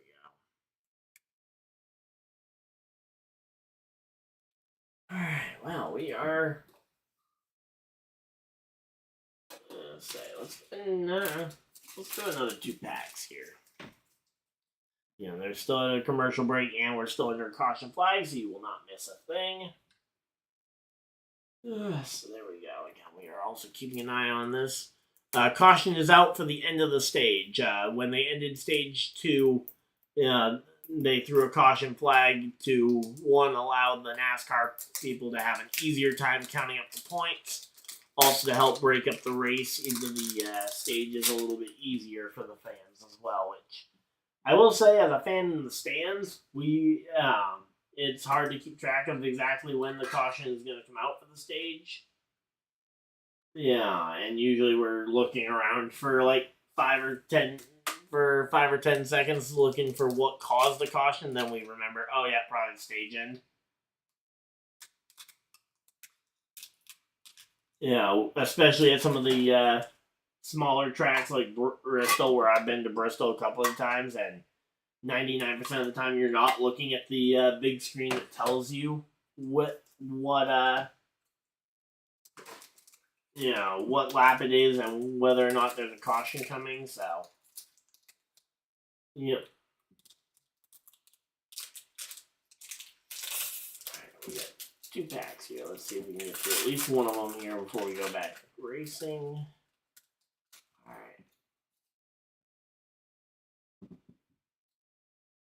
Alright, let's see.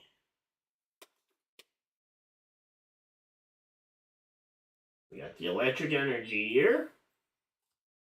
Pineco. Nummel. Maractus. Alright, that's a pretty cool card. Chaldean Students. Clive. Charmeleon. We got a TM. Oh, we get a Noivern. We get a shiny Noivern EX. Let's go. We get a Lechonk reverse hollow and a hollow Reverum. All right. Well, I will absolutely take that. A shiny Noivern EX and one last pack.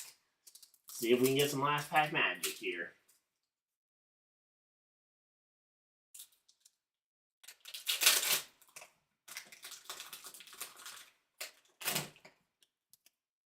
Alright, last pack magic here. Come on.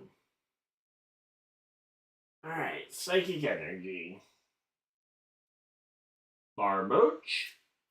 Woobat. Panda Mouse. Haldean Wooper. Dawn Fan. Atticus. Mousehold. Shiny Garganasalt. Alright, nice. There we go. Reverse Hollow Ralts. Would love to see that in a shiny. And I believe that's just a regular hollow Mabostiff. So there we go. That is the full thing, and we are going to be getting ready to go back racing here shortly. So there we go. We are flipped back on over there. All right, let's see. The lights off on the pace car. That's going to be the thing to watch for here. All right, there we go.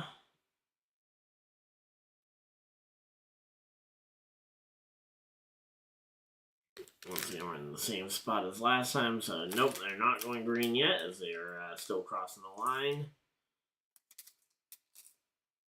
Yeah, they're still single file, so they definitely are not going green right now. Means I have a little bit of time to go ahead and sleeve up these guys.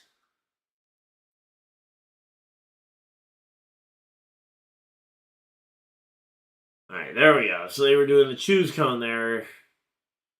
Yeah, choosing inside and outside lane, and we will be ready to go back racing here shortly.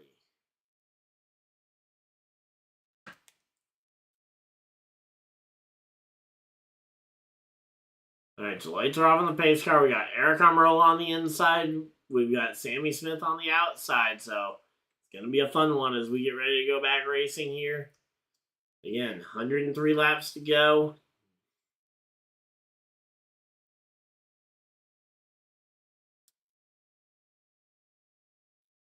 Alright, it'll be 102 laps when they take the green flag, and we should be all set up and ready for this one. So there we go. That all set up. Alright, let's see.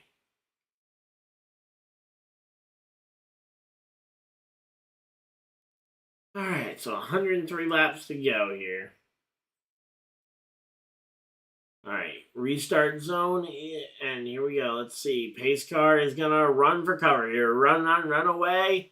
Leaving the field in the hands of Eric Almirola and Sammy Smith as they go green, green, green. Green flags out. We are back to racing here at Las Vegas Motor Speedway, and let's see who the high roller is going to be here at the end of the night. Up to the top of the racetrack immediately goes the number 7 car of Justin Allgaier. Shock and surprise that he would be already looking for the pass to potentially take the lead. Almirola in position to try and play both lanes here, trying to kind of balance it out between the experienced Justin Allgaier, who he will probably want to block more often, but also making sure that he doesn't leave a lane completely open for Connor Zilic in the 88 to sneak on through. So again, right now we're going to see some, I think we're going to see a pretty masterful job here from the 19 of Eric Almirola as he tries to work both lines of traffic here. I think he'll do a very good job here, and it's just going to be a matter of, what ends up happening and how long they can maintain this one for. There we go, Zilic to the top. There we go, Zilic getting alongside, and wow, Zilic just drives up to the top, and he finds that speed to just go right on by.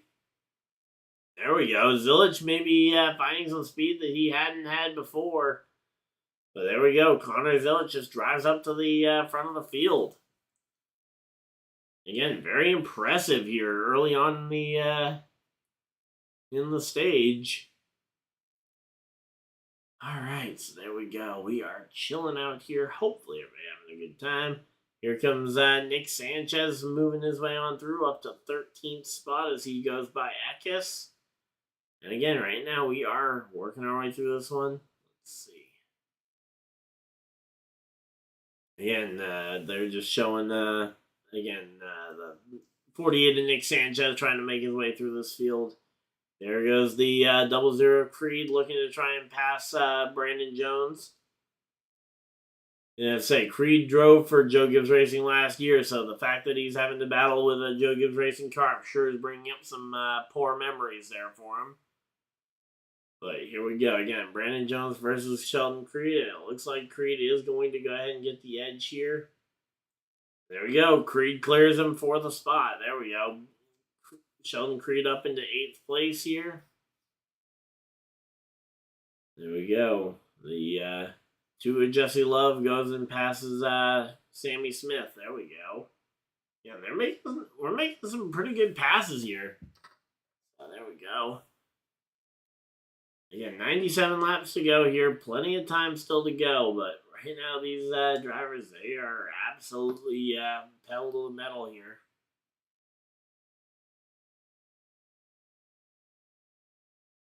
All right, so there we go.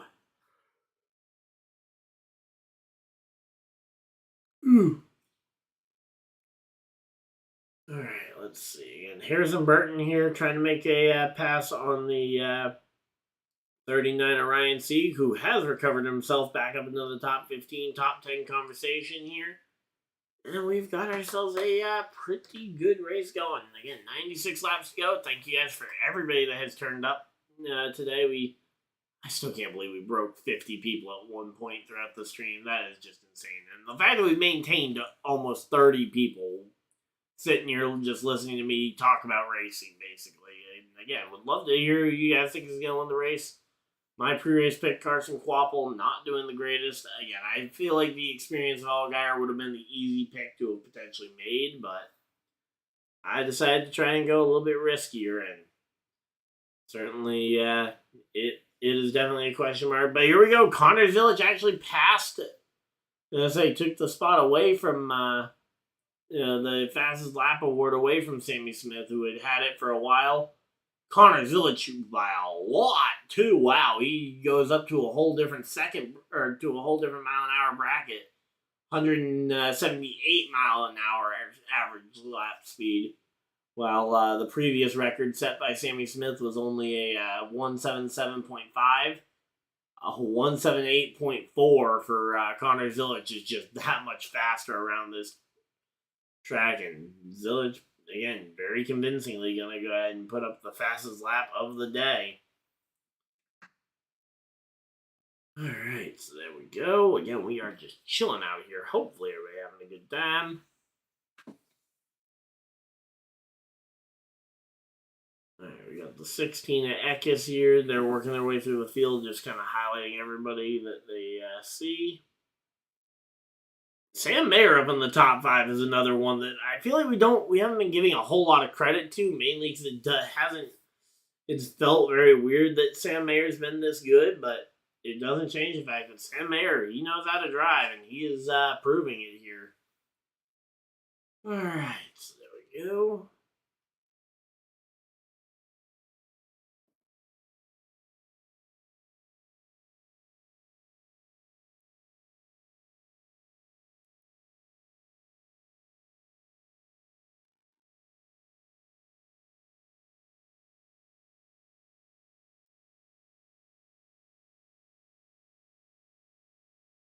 All right, so there we go.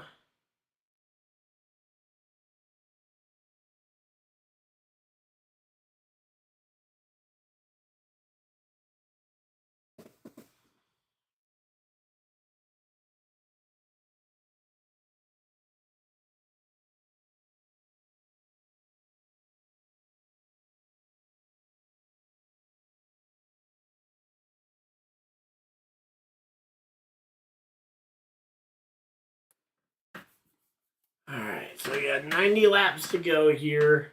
Zilich out in front of the field. He is just kind of pacing this one.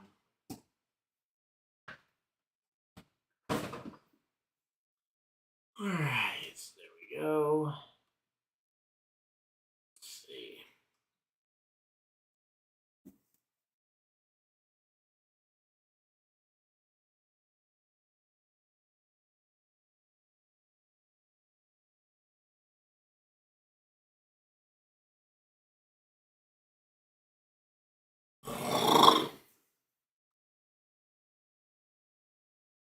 So we're at a side-by-side commercial break here. Again,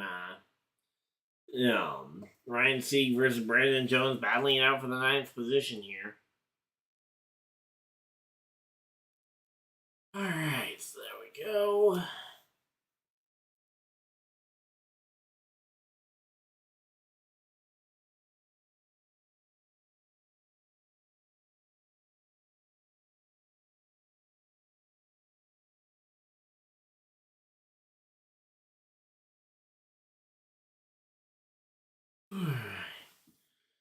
There we go. Again, 88 laps to go here.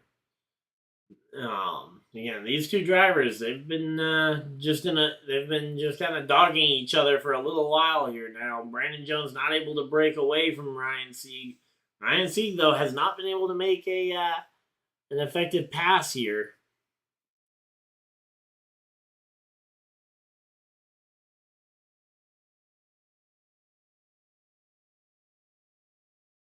Alright, so there we go.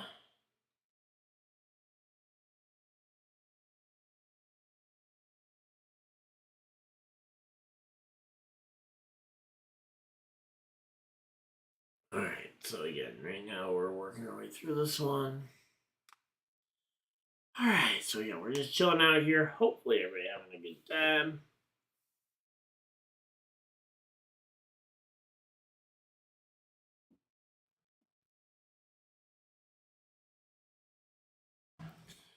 Alright, 86 laps to go.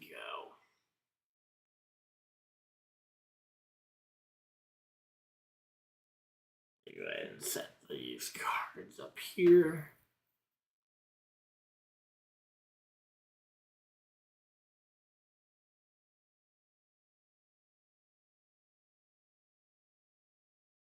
Alright, so again, right now, Zilich and, Allgaier got by Almirola. There we go. So it's, Eric Almirola is now falling to third here, and it's a pretty convincing third as well. There we go.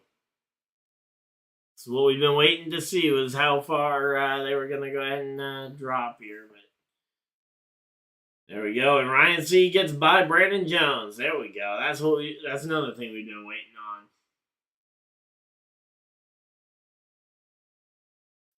on. Alright, so there we go.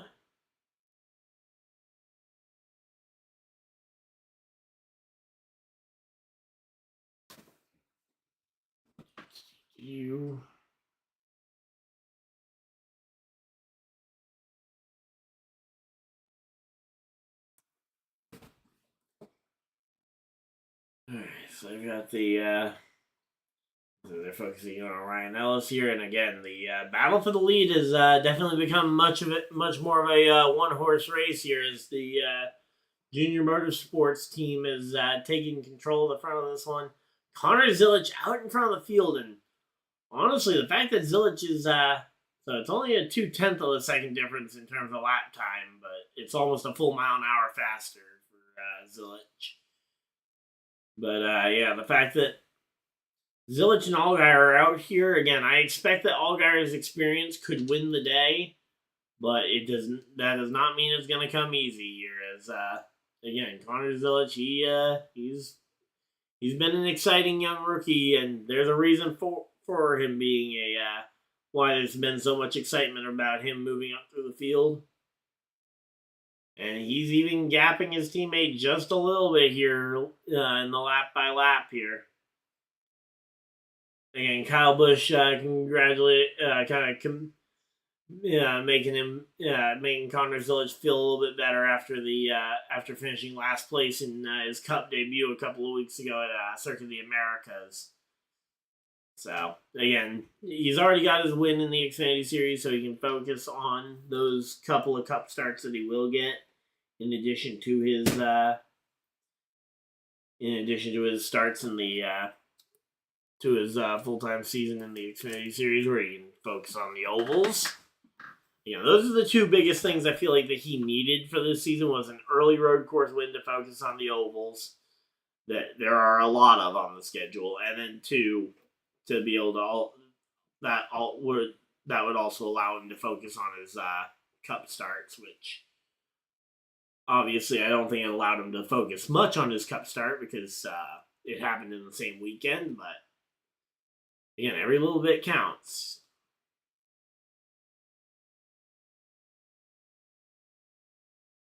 Alright, so there we go. Again, we are under 100 laps to go, 75 to go here, or 79 to go here as we're racking up these laps led here. Let's see.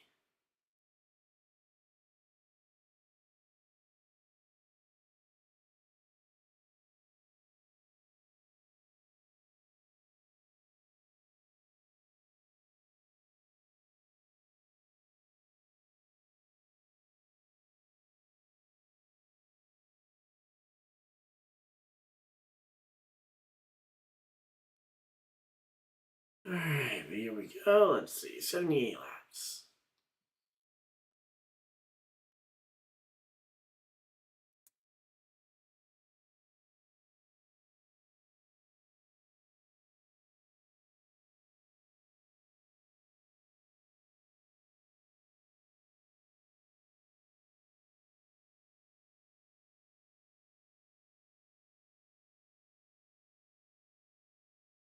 Alright, 77 laps to go. Let's see. Yeah, right now it is just it's just this same two-horse race here that we've been facing off against for the last couple of laps. And really, I don't see any real effort. I don't see any real need for Allgaier to really show up and show out down the stretch here until we get later into the race.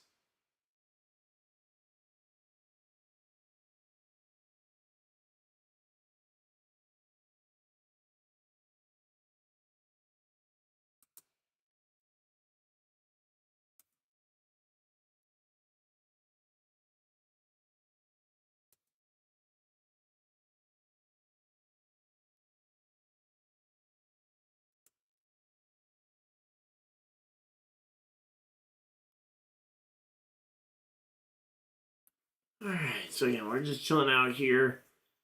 They're working their way through some lap traffic here. There we go. Zilich, Allgaier's all over the back bumper of Zilich.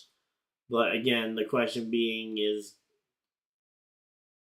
is there any urgency here from Allgaier to try and make a move happen? Again, they're coming up on some lap traffic, so maybe there will be some.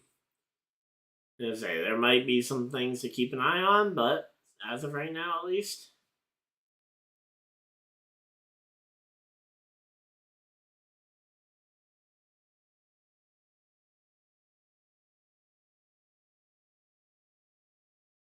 Alright, so there we go. Let's see.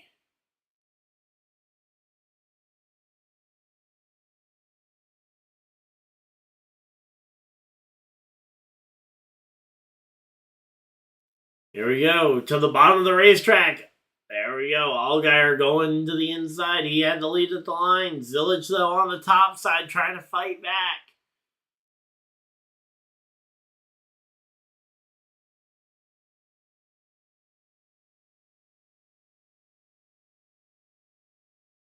Alright, so there we go.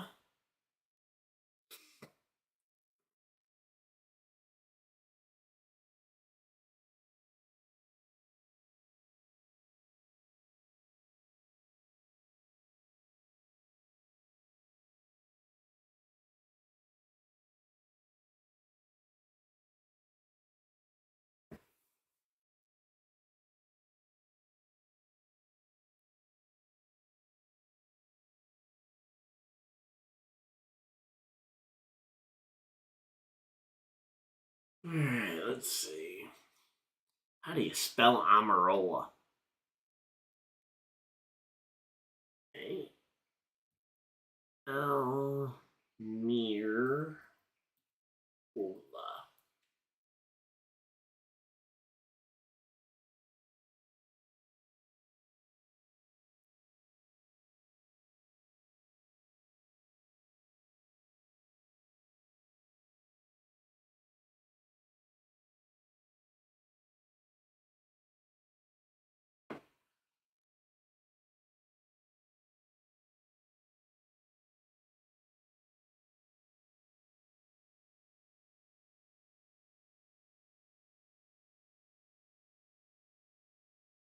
Alright, so we got 70 laps to go. We're working our way through this one. Hopefully everybody's still enjoying this one again. I know I've been a little bit sidetracked here as I'm working on something, but we will be keeping this one going.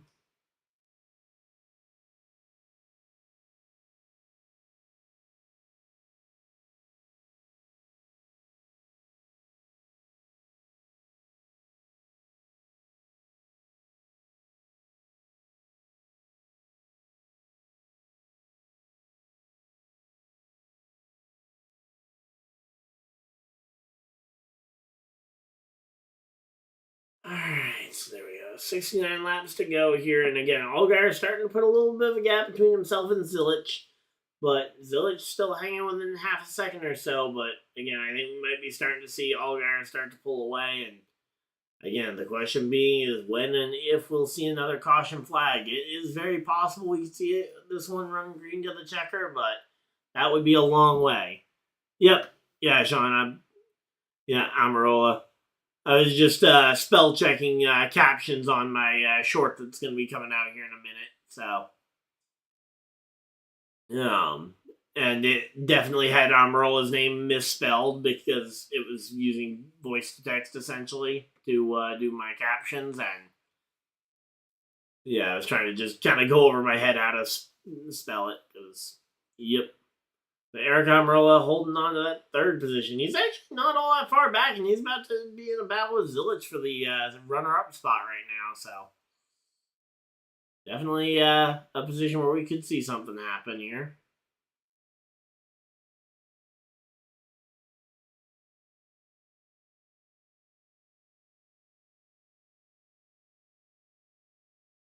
Alright, here we go.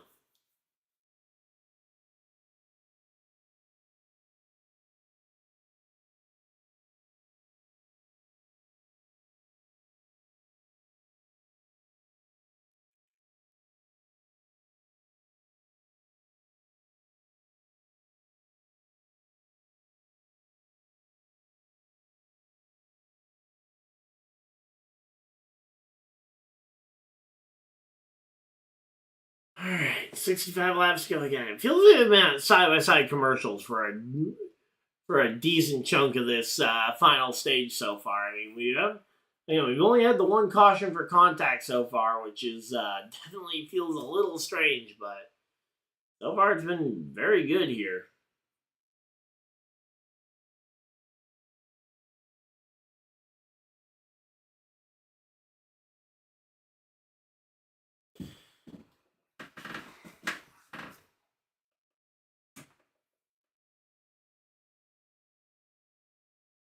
Alright, so there we go. Let's see.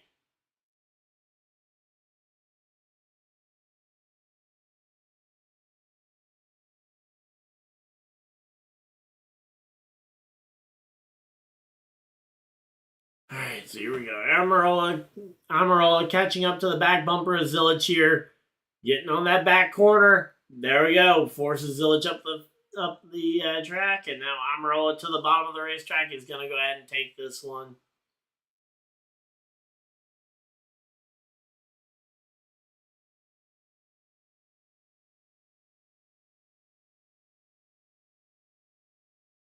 Alright, so again, here we go. Amarola looking to the bottom of the racetrack. Again, he's just trying to find any way he can to get by Zilich.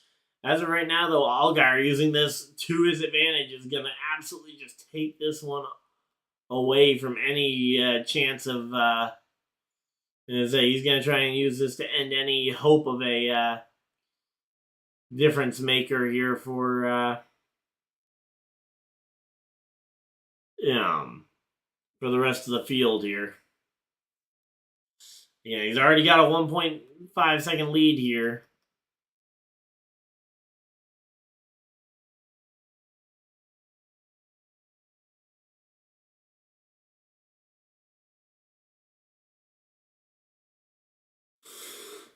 All right, so here we go. 61 laps to go, and again, right now we got Austin Hill. He's closing in on Carson Kvapil here for the 7th position, trying to make something happen.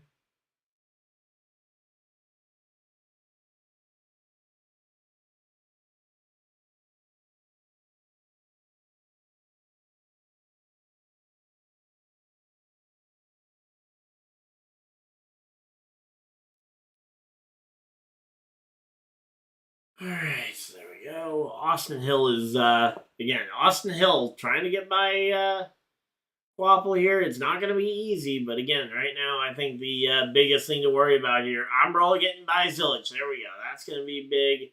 And now it's going to be Allgaier versus Almirola once again, but this time Allgaier's got a 1.3 second lead, and he's got clean air, which means it's going to be even harder to be for him to get past here. All right, so there we go.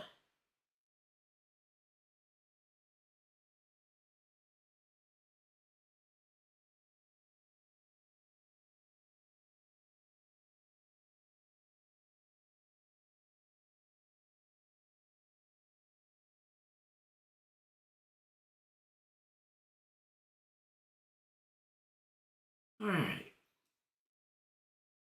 So I'm gonna need to listen to this to make sure, but I think this is gonna be good. Now I just need to spell check things again because.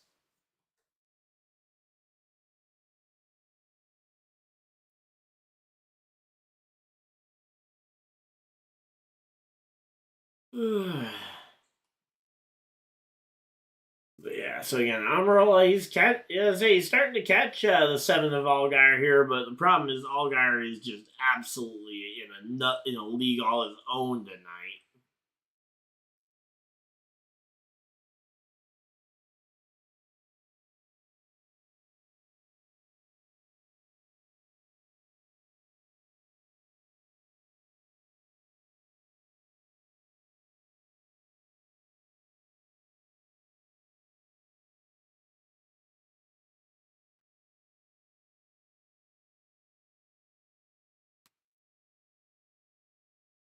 Alright, so there we go.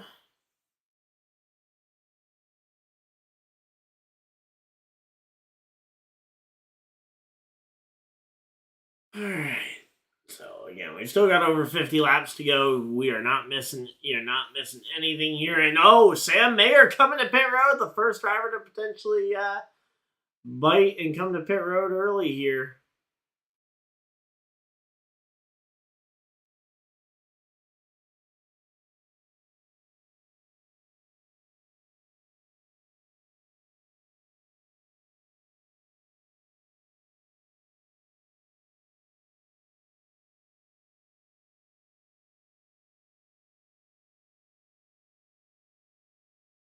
Alright, so there we go. Ryan Sieg also on pit road here. Again, a lot of drivers kind of coming to pit road here. Looks like Jesse Love also on pit road. And here comes the race leaders. Allgaier versus, so we got Allgaier versus the 19 of Eric Almirola, both coming to pit road here at the same exact time. There we go.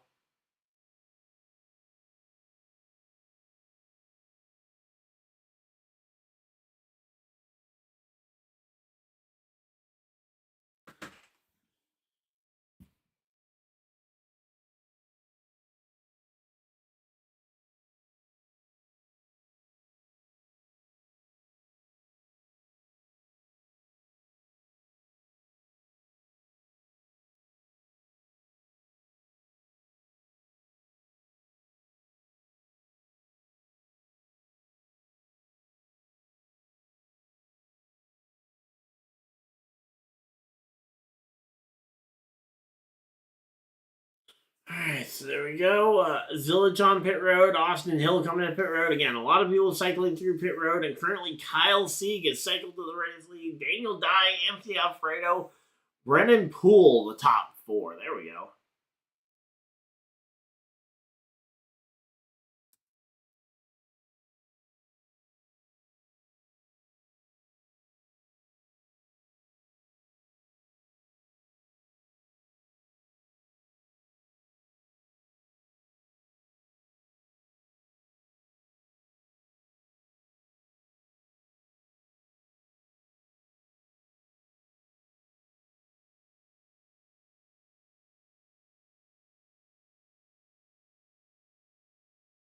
Alright, so there we go. Again, Zillage coming out of the pits. Again, right now we've got ourselves a pretty good battle here. You got the top 2 drivers are going to be right on top of each other here in a moment. 0.2 of a second separating Amarola and Allgaier here. As Alfredo comes to pit road, Poole on pit road, or Poole yet to pit. So Poole, Sieg, and Dye are the 3 drivers who have yet to come to pit road. Sammy Smith coming to pit road as well, and oh man, that is gonna hurt. Sammy Smith having to come back down pit road. And man, again, you got to avoid mistakes on pit road. That is one of those keys here. And yep, oh man, Jeb Burton with equipment leaving his pit box there ends up with a gas can underneath the 1 car of Carson Quapple there.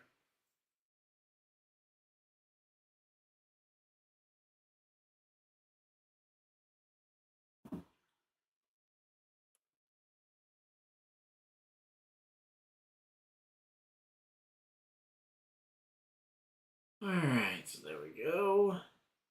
So again, Jeb Burton with I believe that was in a removing equipment penalty if I saw correctly. And again, the gap between the top 2 and everybody else is just insane.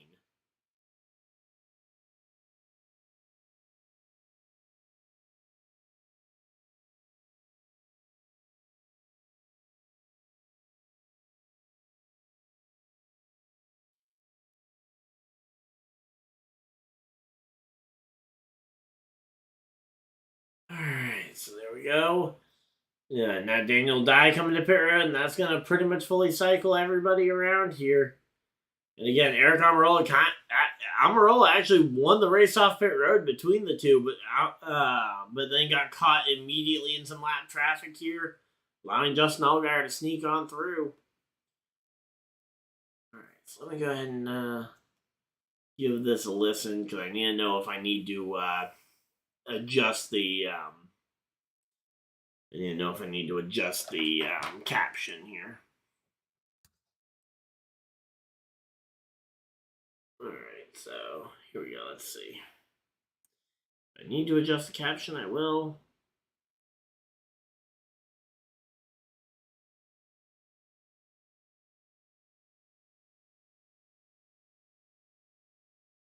So there we go. And we're just chilling out here.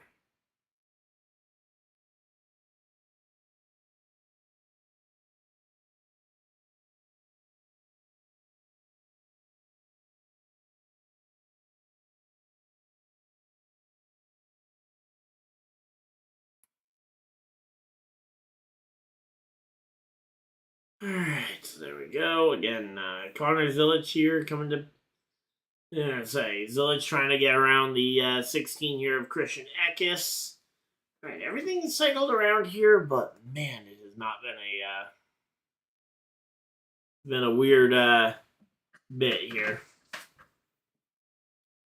Alright, we got 35 people hanging out in chat. Thank you guys for everybody that's popping in here near the end of the stream. Again, we are closing in on the end of this race. 46 laps to go. We got the 2 stage winners out in front of the field, and it really has become a 2-horse race. Eric Almirola versus Justin Allgaier here for the win.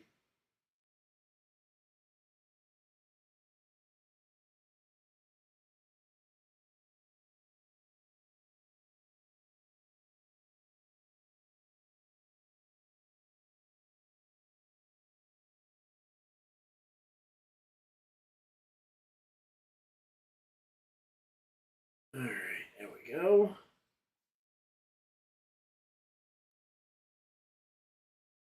Alright, so it looks like they're getting ready to go to commercial break here. 44 laps to go. Again, we're closing in on the end of this one. Just listening to a short real quick.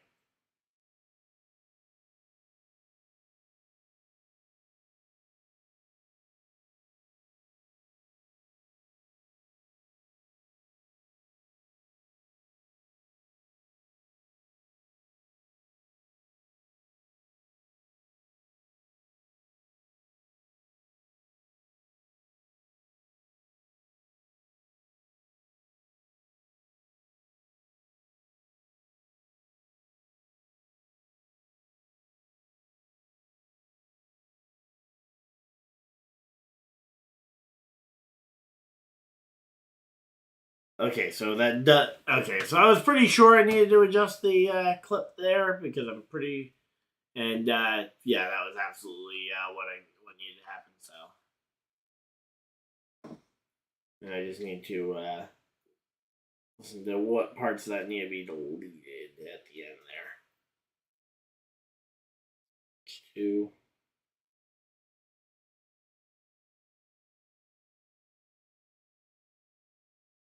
Okay, so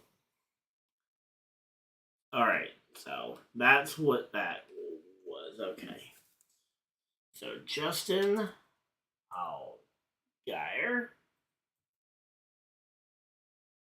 boom. So apply that,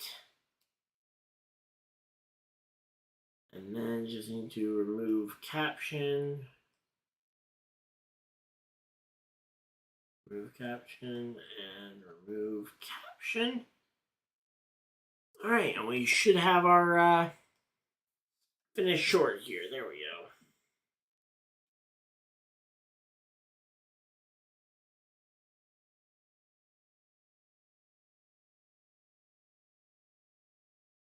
go.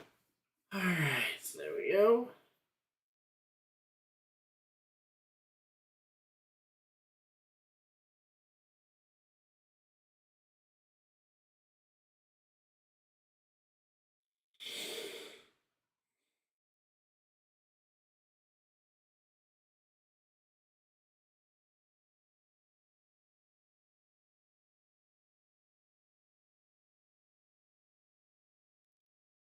All right, so there we go.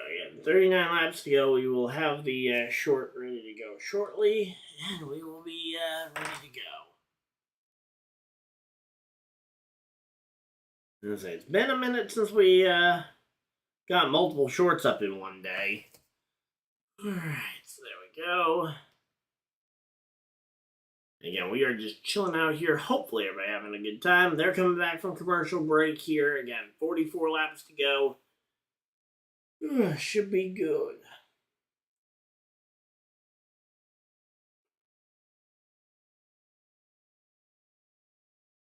Alright, so there we go.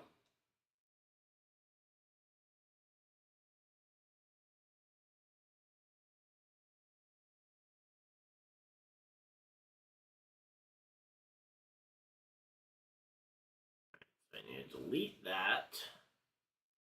Upload the new one that's longer.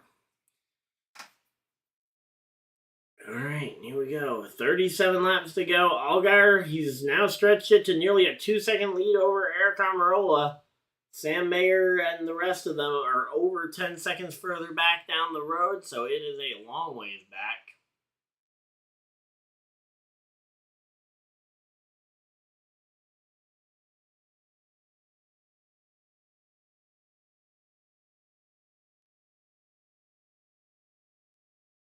Alright, so there we go.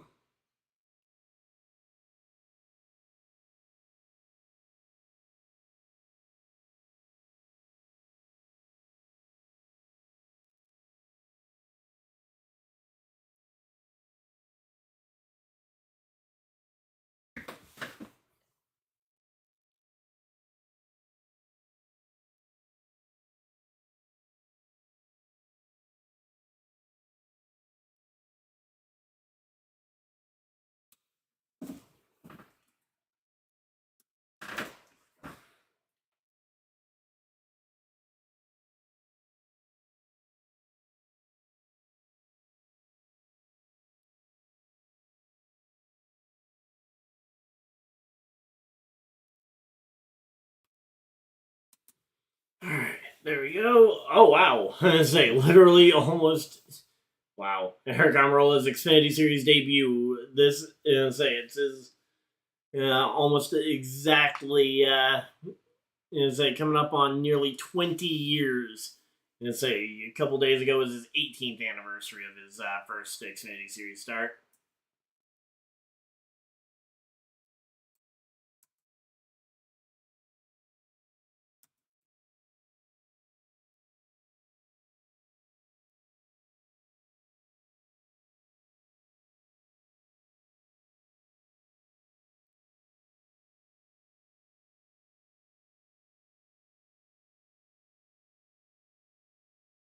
Alright, so there we go.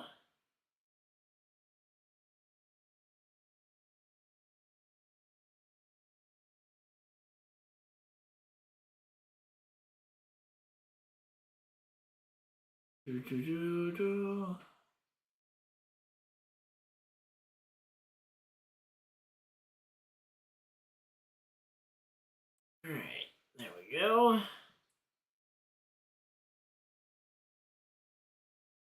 Alright, 32 laps to go. We're locking back in and we will be ready to go for the finish. Hopefully everybody's having a good time again. We've been chilling out here. Hopefully everybody's having a good time. Alright, there we go. Related video, live stream. And boom. Alright, so we got the stage 2 video up as well now. There we go. Alright. We're absolutely rocking and rolling here. 31 laps to go. This one is coming down to the end of this one. Let's see.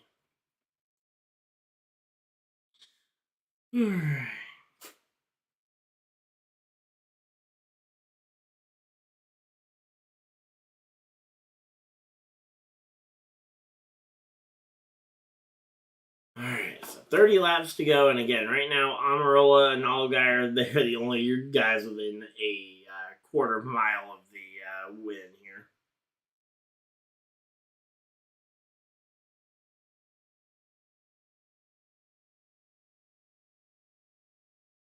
Alright, so there we go. Again, Connor's only 11 cars on the lead lap. Connor Zilic, currently the last car on the lead lap in 11th place. What on earth is happening in this race? So, yeah, Ryan Sieg holding on to that, Ryan Sieg holding on to the 8th position right now. He's got, Creed not too far behind him here.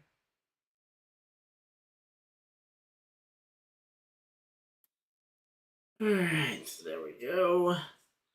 We're just chilling out here. Wow, we got 46 people hanging out in chat. Thank you guys for everybody that's coming on in here for the end of this race. Again, we got 28. We got 28 laps to go here, and again, Sheldon Creed is trying to run down Ryan Sieg here, and the battle is gonna be tight down the stretch.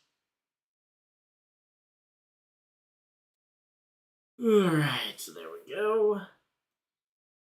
Go ahead and just make sure I've gone ahead and done everything. Just double checking everything, making sure it's all good. Let's see. Gonna go ahead and throw some of these shorts up on TikTok as well in the near future. So there we go. All right. So again, right now the Zilic trying to hang on to this lead lap spot. He's currently in 11th place, the furthest down we've seen him all night long. But as of right now, it definitely looks like it's going to be a Connor Zilic. It looks like it's going to be Connor Zilic doing everything he possibly can to try and hang on to this one. I just don't know if it'll be enough. Although, I don't actually see Allgaier behind him, so maybe he has a little bit of breathing room. No, wait, nope, there he is. There's Justin Allgaier. So, he does have some breathing room, but, Allgaier will close that in very quickly here at this rate. So, there we go. Alright, Alright, so yeah, we are just chilling out here. Hopefully everybody's having a good time. Again, if you guys are enjoying the stream, feel free to leave a like and subscribe again for news. Guys, don't miss any future videos of live stream. We will be streaming tomorrow's NASCAR Cup Series race as well. So, no worries about us missing out on this one. Again, thank you guys. I still can't believe it. We've maintained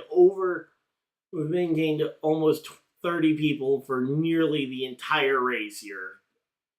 And I'm also quite surprised. This stream is only like 2 hours long. How is this race going so fast? Wow. I mean, granted, we haven't had any additional yellows. We've had one yellow right at the very beginning, and then the two stage cautions are the only other cautions we've had all night long. I mean, and here we go. As I say that, here comes Ryan Ellis to the bottom of the racetrack. Hopefully, he's just coming for a scheduled pit stop. Possible. Oh no, he looks like he might have a tire coming apart, but everything says he's going to be able to get this one to the pits. And that is going to be Ryan Ellis coming down pit road, and unfortunately, it will probably be the end of any chance of a halfway decent day for him and that team.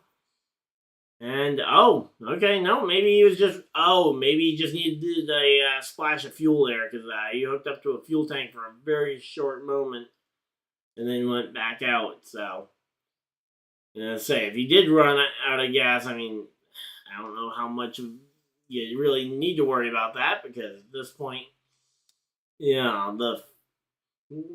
only got, it's only 20 laps left. You should have been able to fill it up plenty. Although, leaving prematurely wouldn't surprise me if that was the case. So, there we go. We got 45 people hanging out in chat. Thank you guys for everybody that's popping on in here. Alright, so there we go.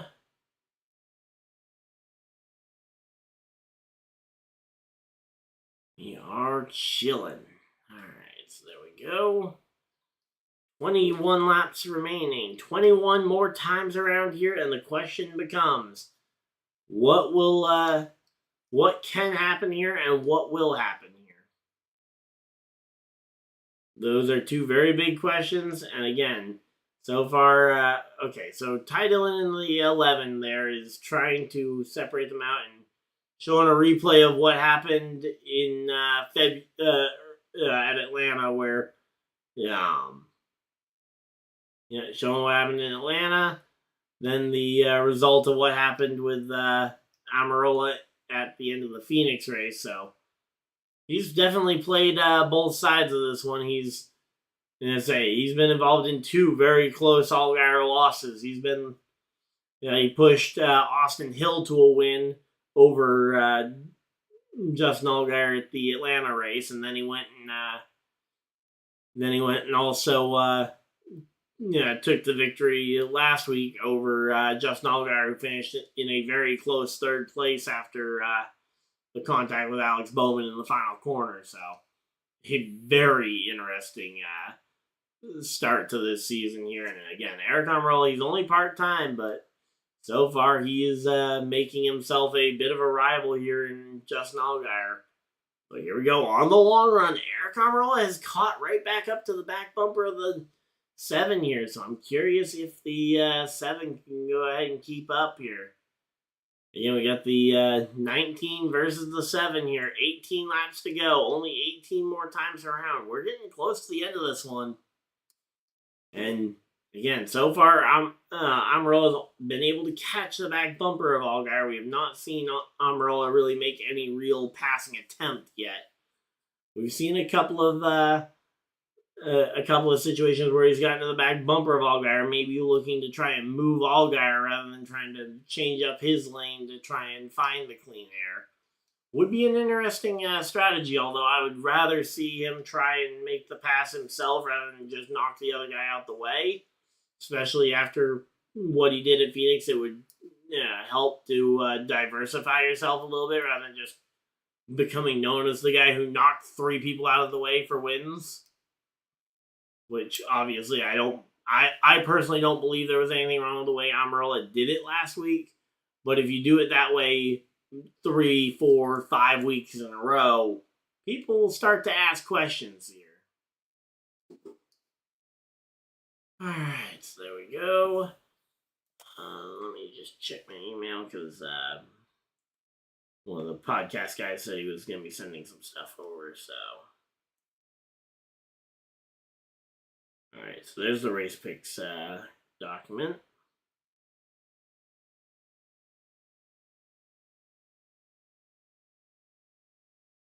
And race pick wins. Okay. There we go. As I'm about to make the Lap Down podcast an insane, with the race picks, because I'll have the ability to actually go ahead and use some Google Sheets. We'll have that going, and I'm looking forward to the Lap Down podcast this week. But yeah, here we go. 15 laps to go. Again, right now, Almirola, he's not particularly close to Allgaier, although if Allgaier does get stuck behind a lap car, it could provide Almirola the opportunity to try and figure out how he wants to get around the 7.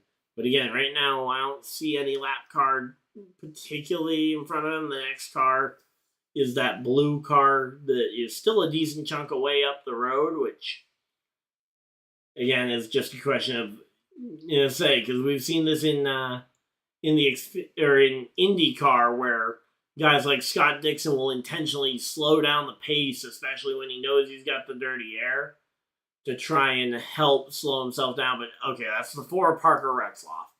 Odds are the 4 Parker Retzlaff will, he's a fairly respectful guy. I expect, there we go, complete class act, stays perfectly out the way. And Almirola trying to get out of the out from behind the 7, ends up behind the 4 just a little bit, and now he gets himself by the 4, and we've got ourselves again now they're counting down to the next lap car. Again, that is going to be the question as we get further and further down this one.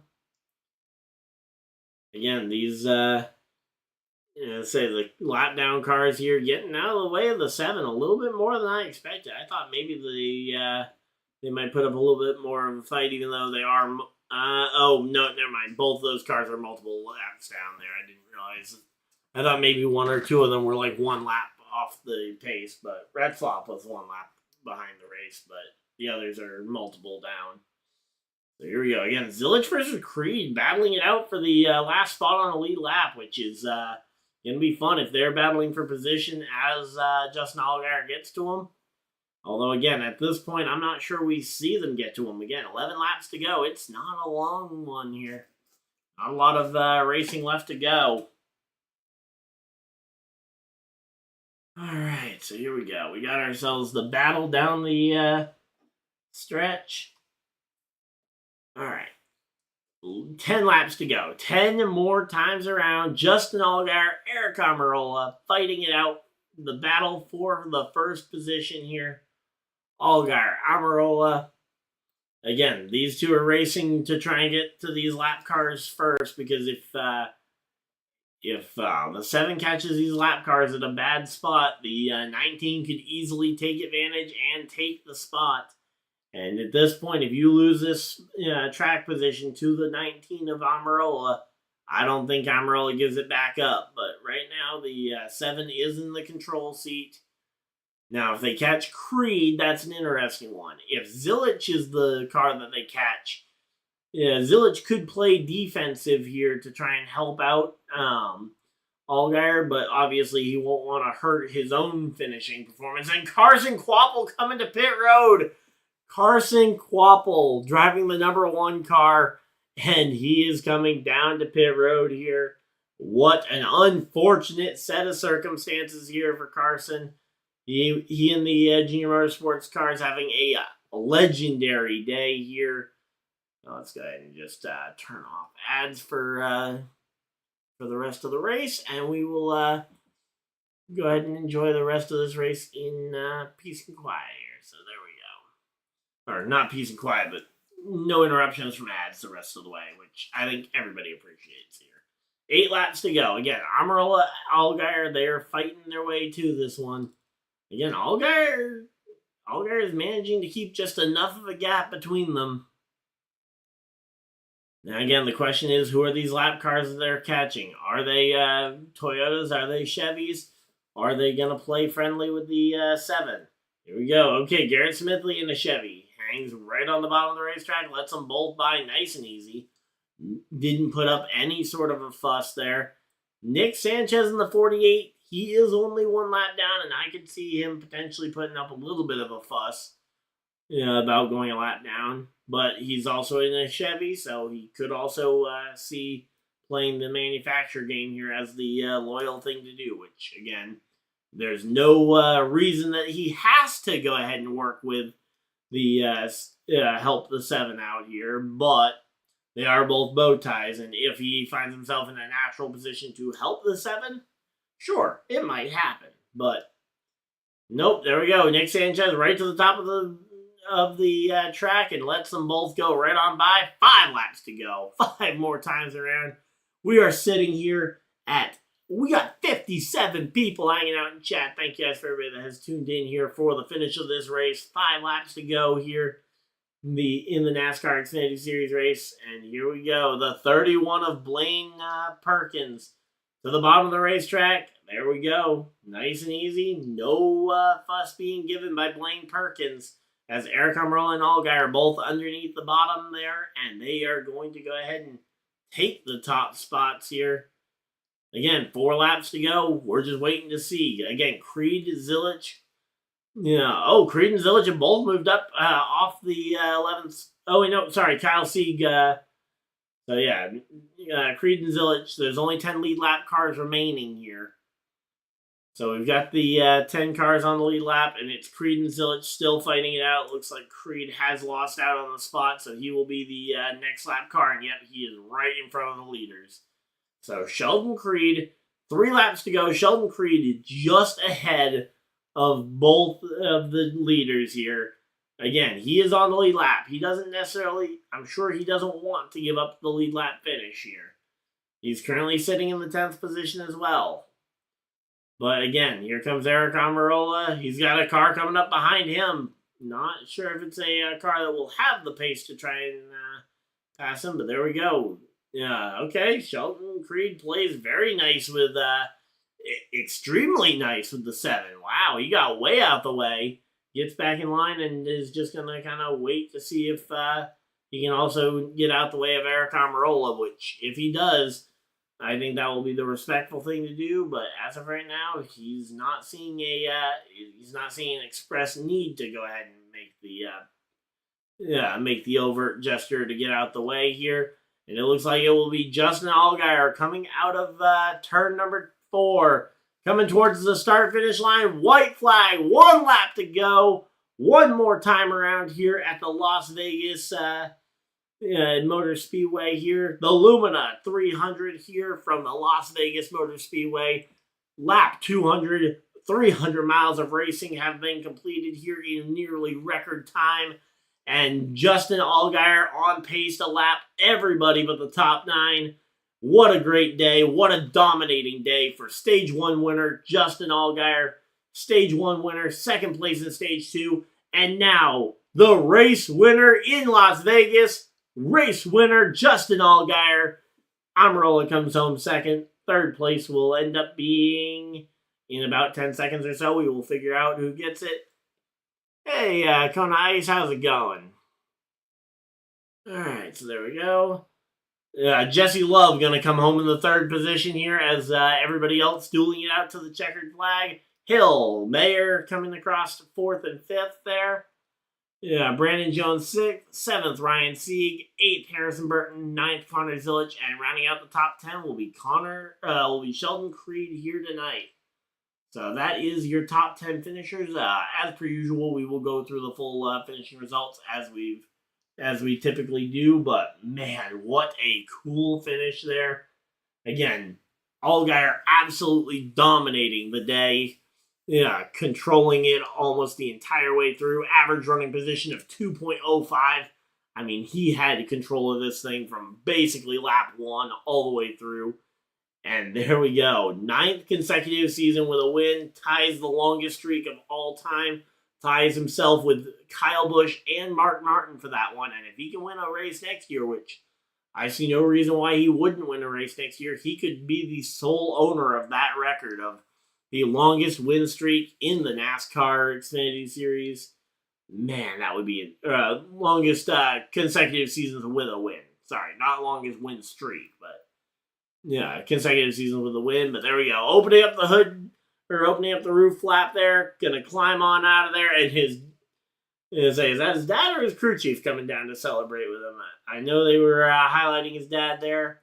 But there we go. The rest of the team coming down to celebrate. Justin Allgaier wins in Vegas. So, again, if you guys just came for the race reaction, that is the finish of the race. Again, we'll be right here, same channel for the NASCAR Cup Series race tomorrow. So if you guys want to tune back in for that, I would love to see this kind of support on the Cup race.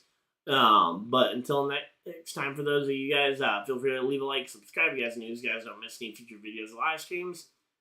Okay, you're at the Speedway. Okay, nice. Right under Dale serving Kona Ice to everyone. All right, nice. Well, I'm gonna say, cool.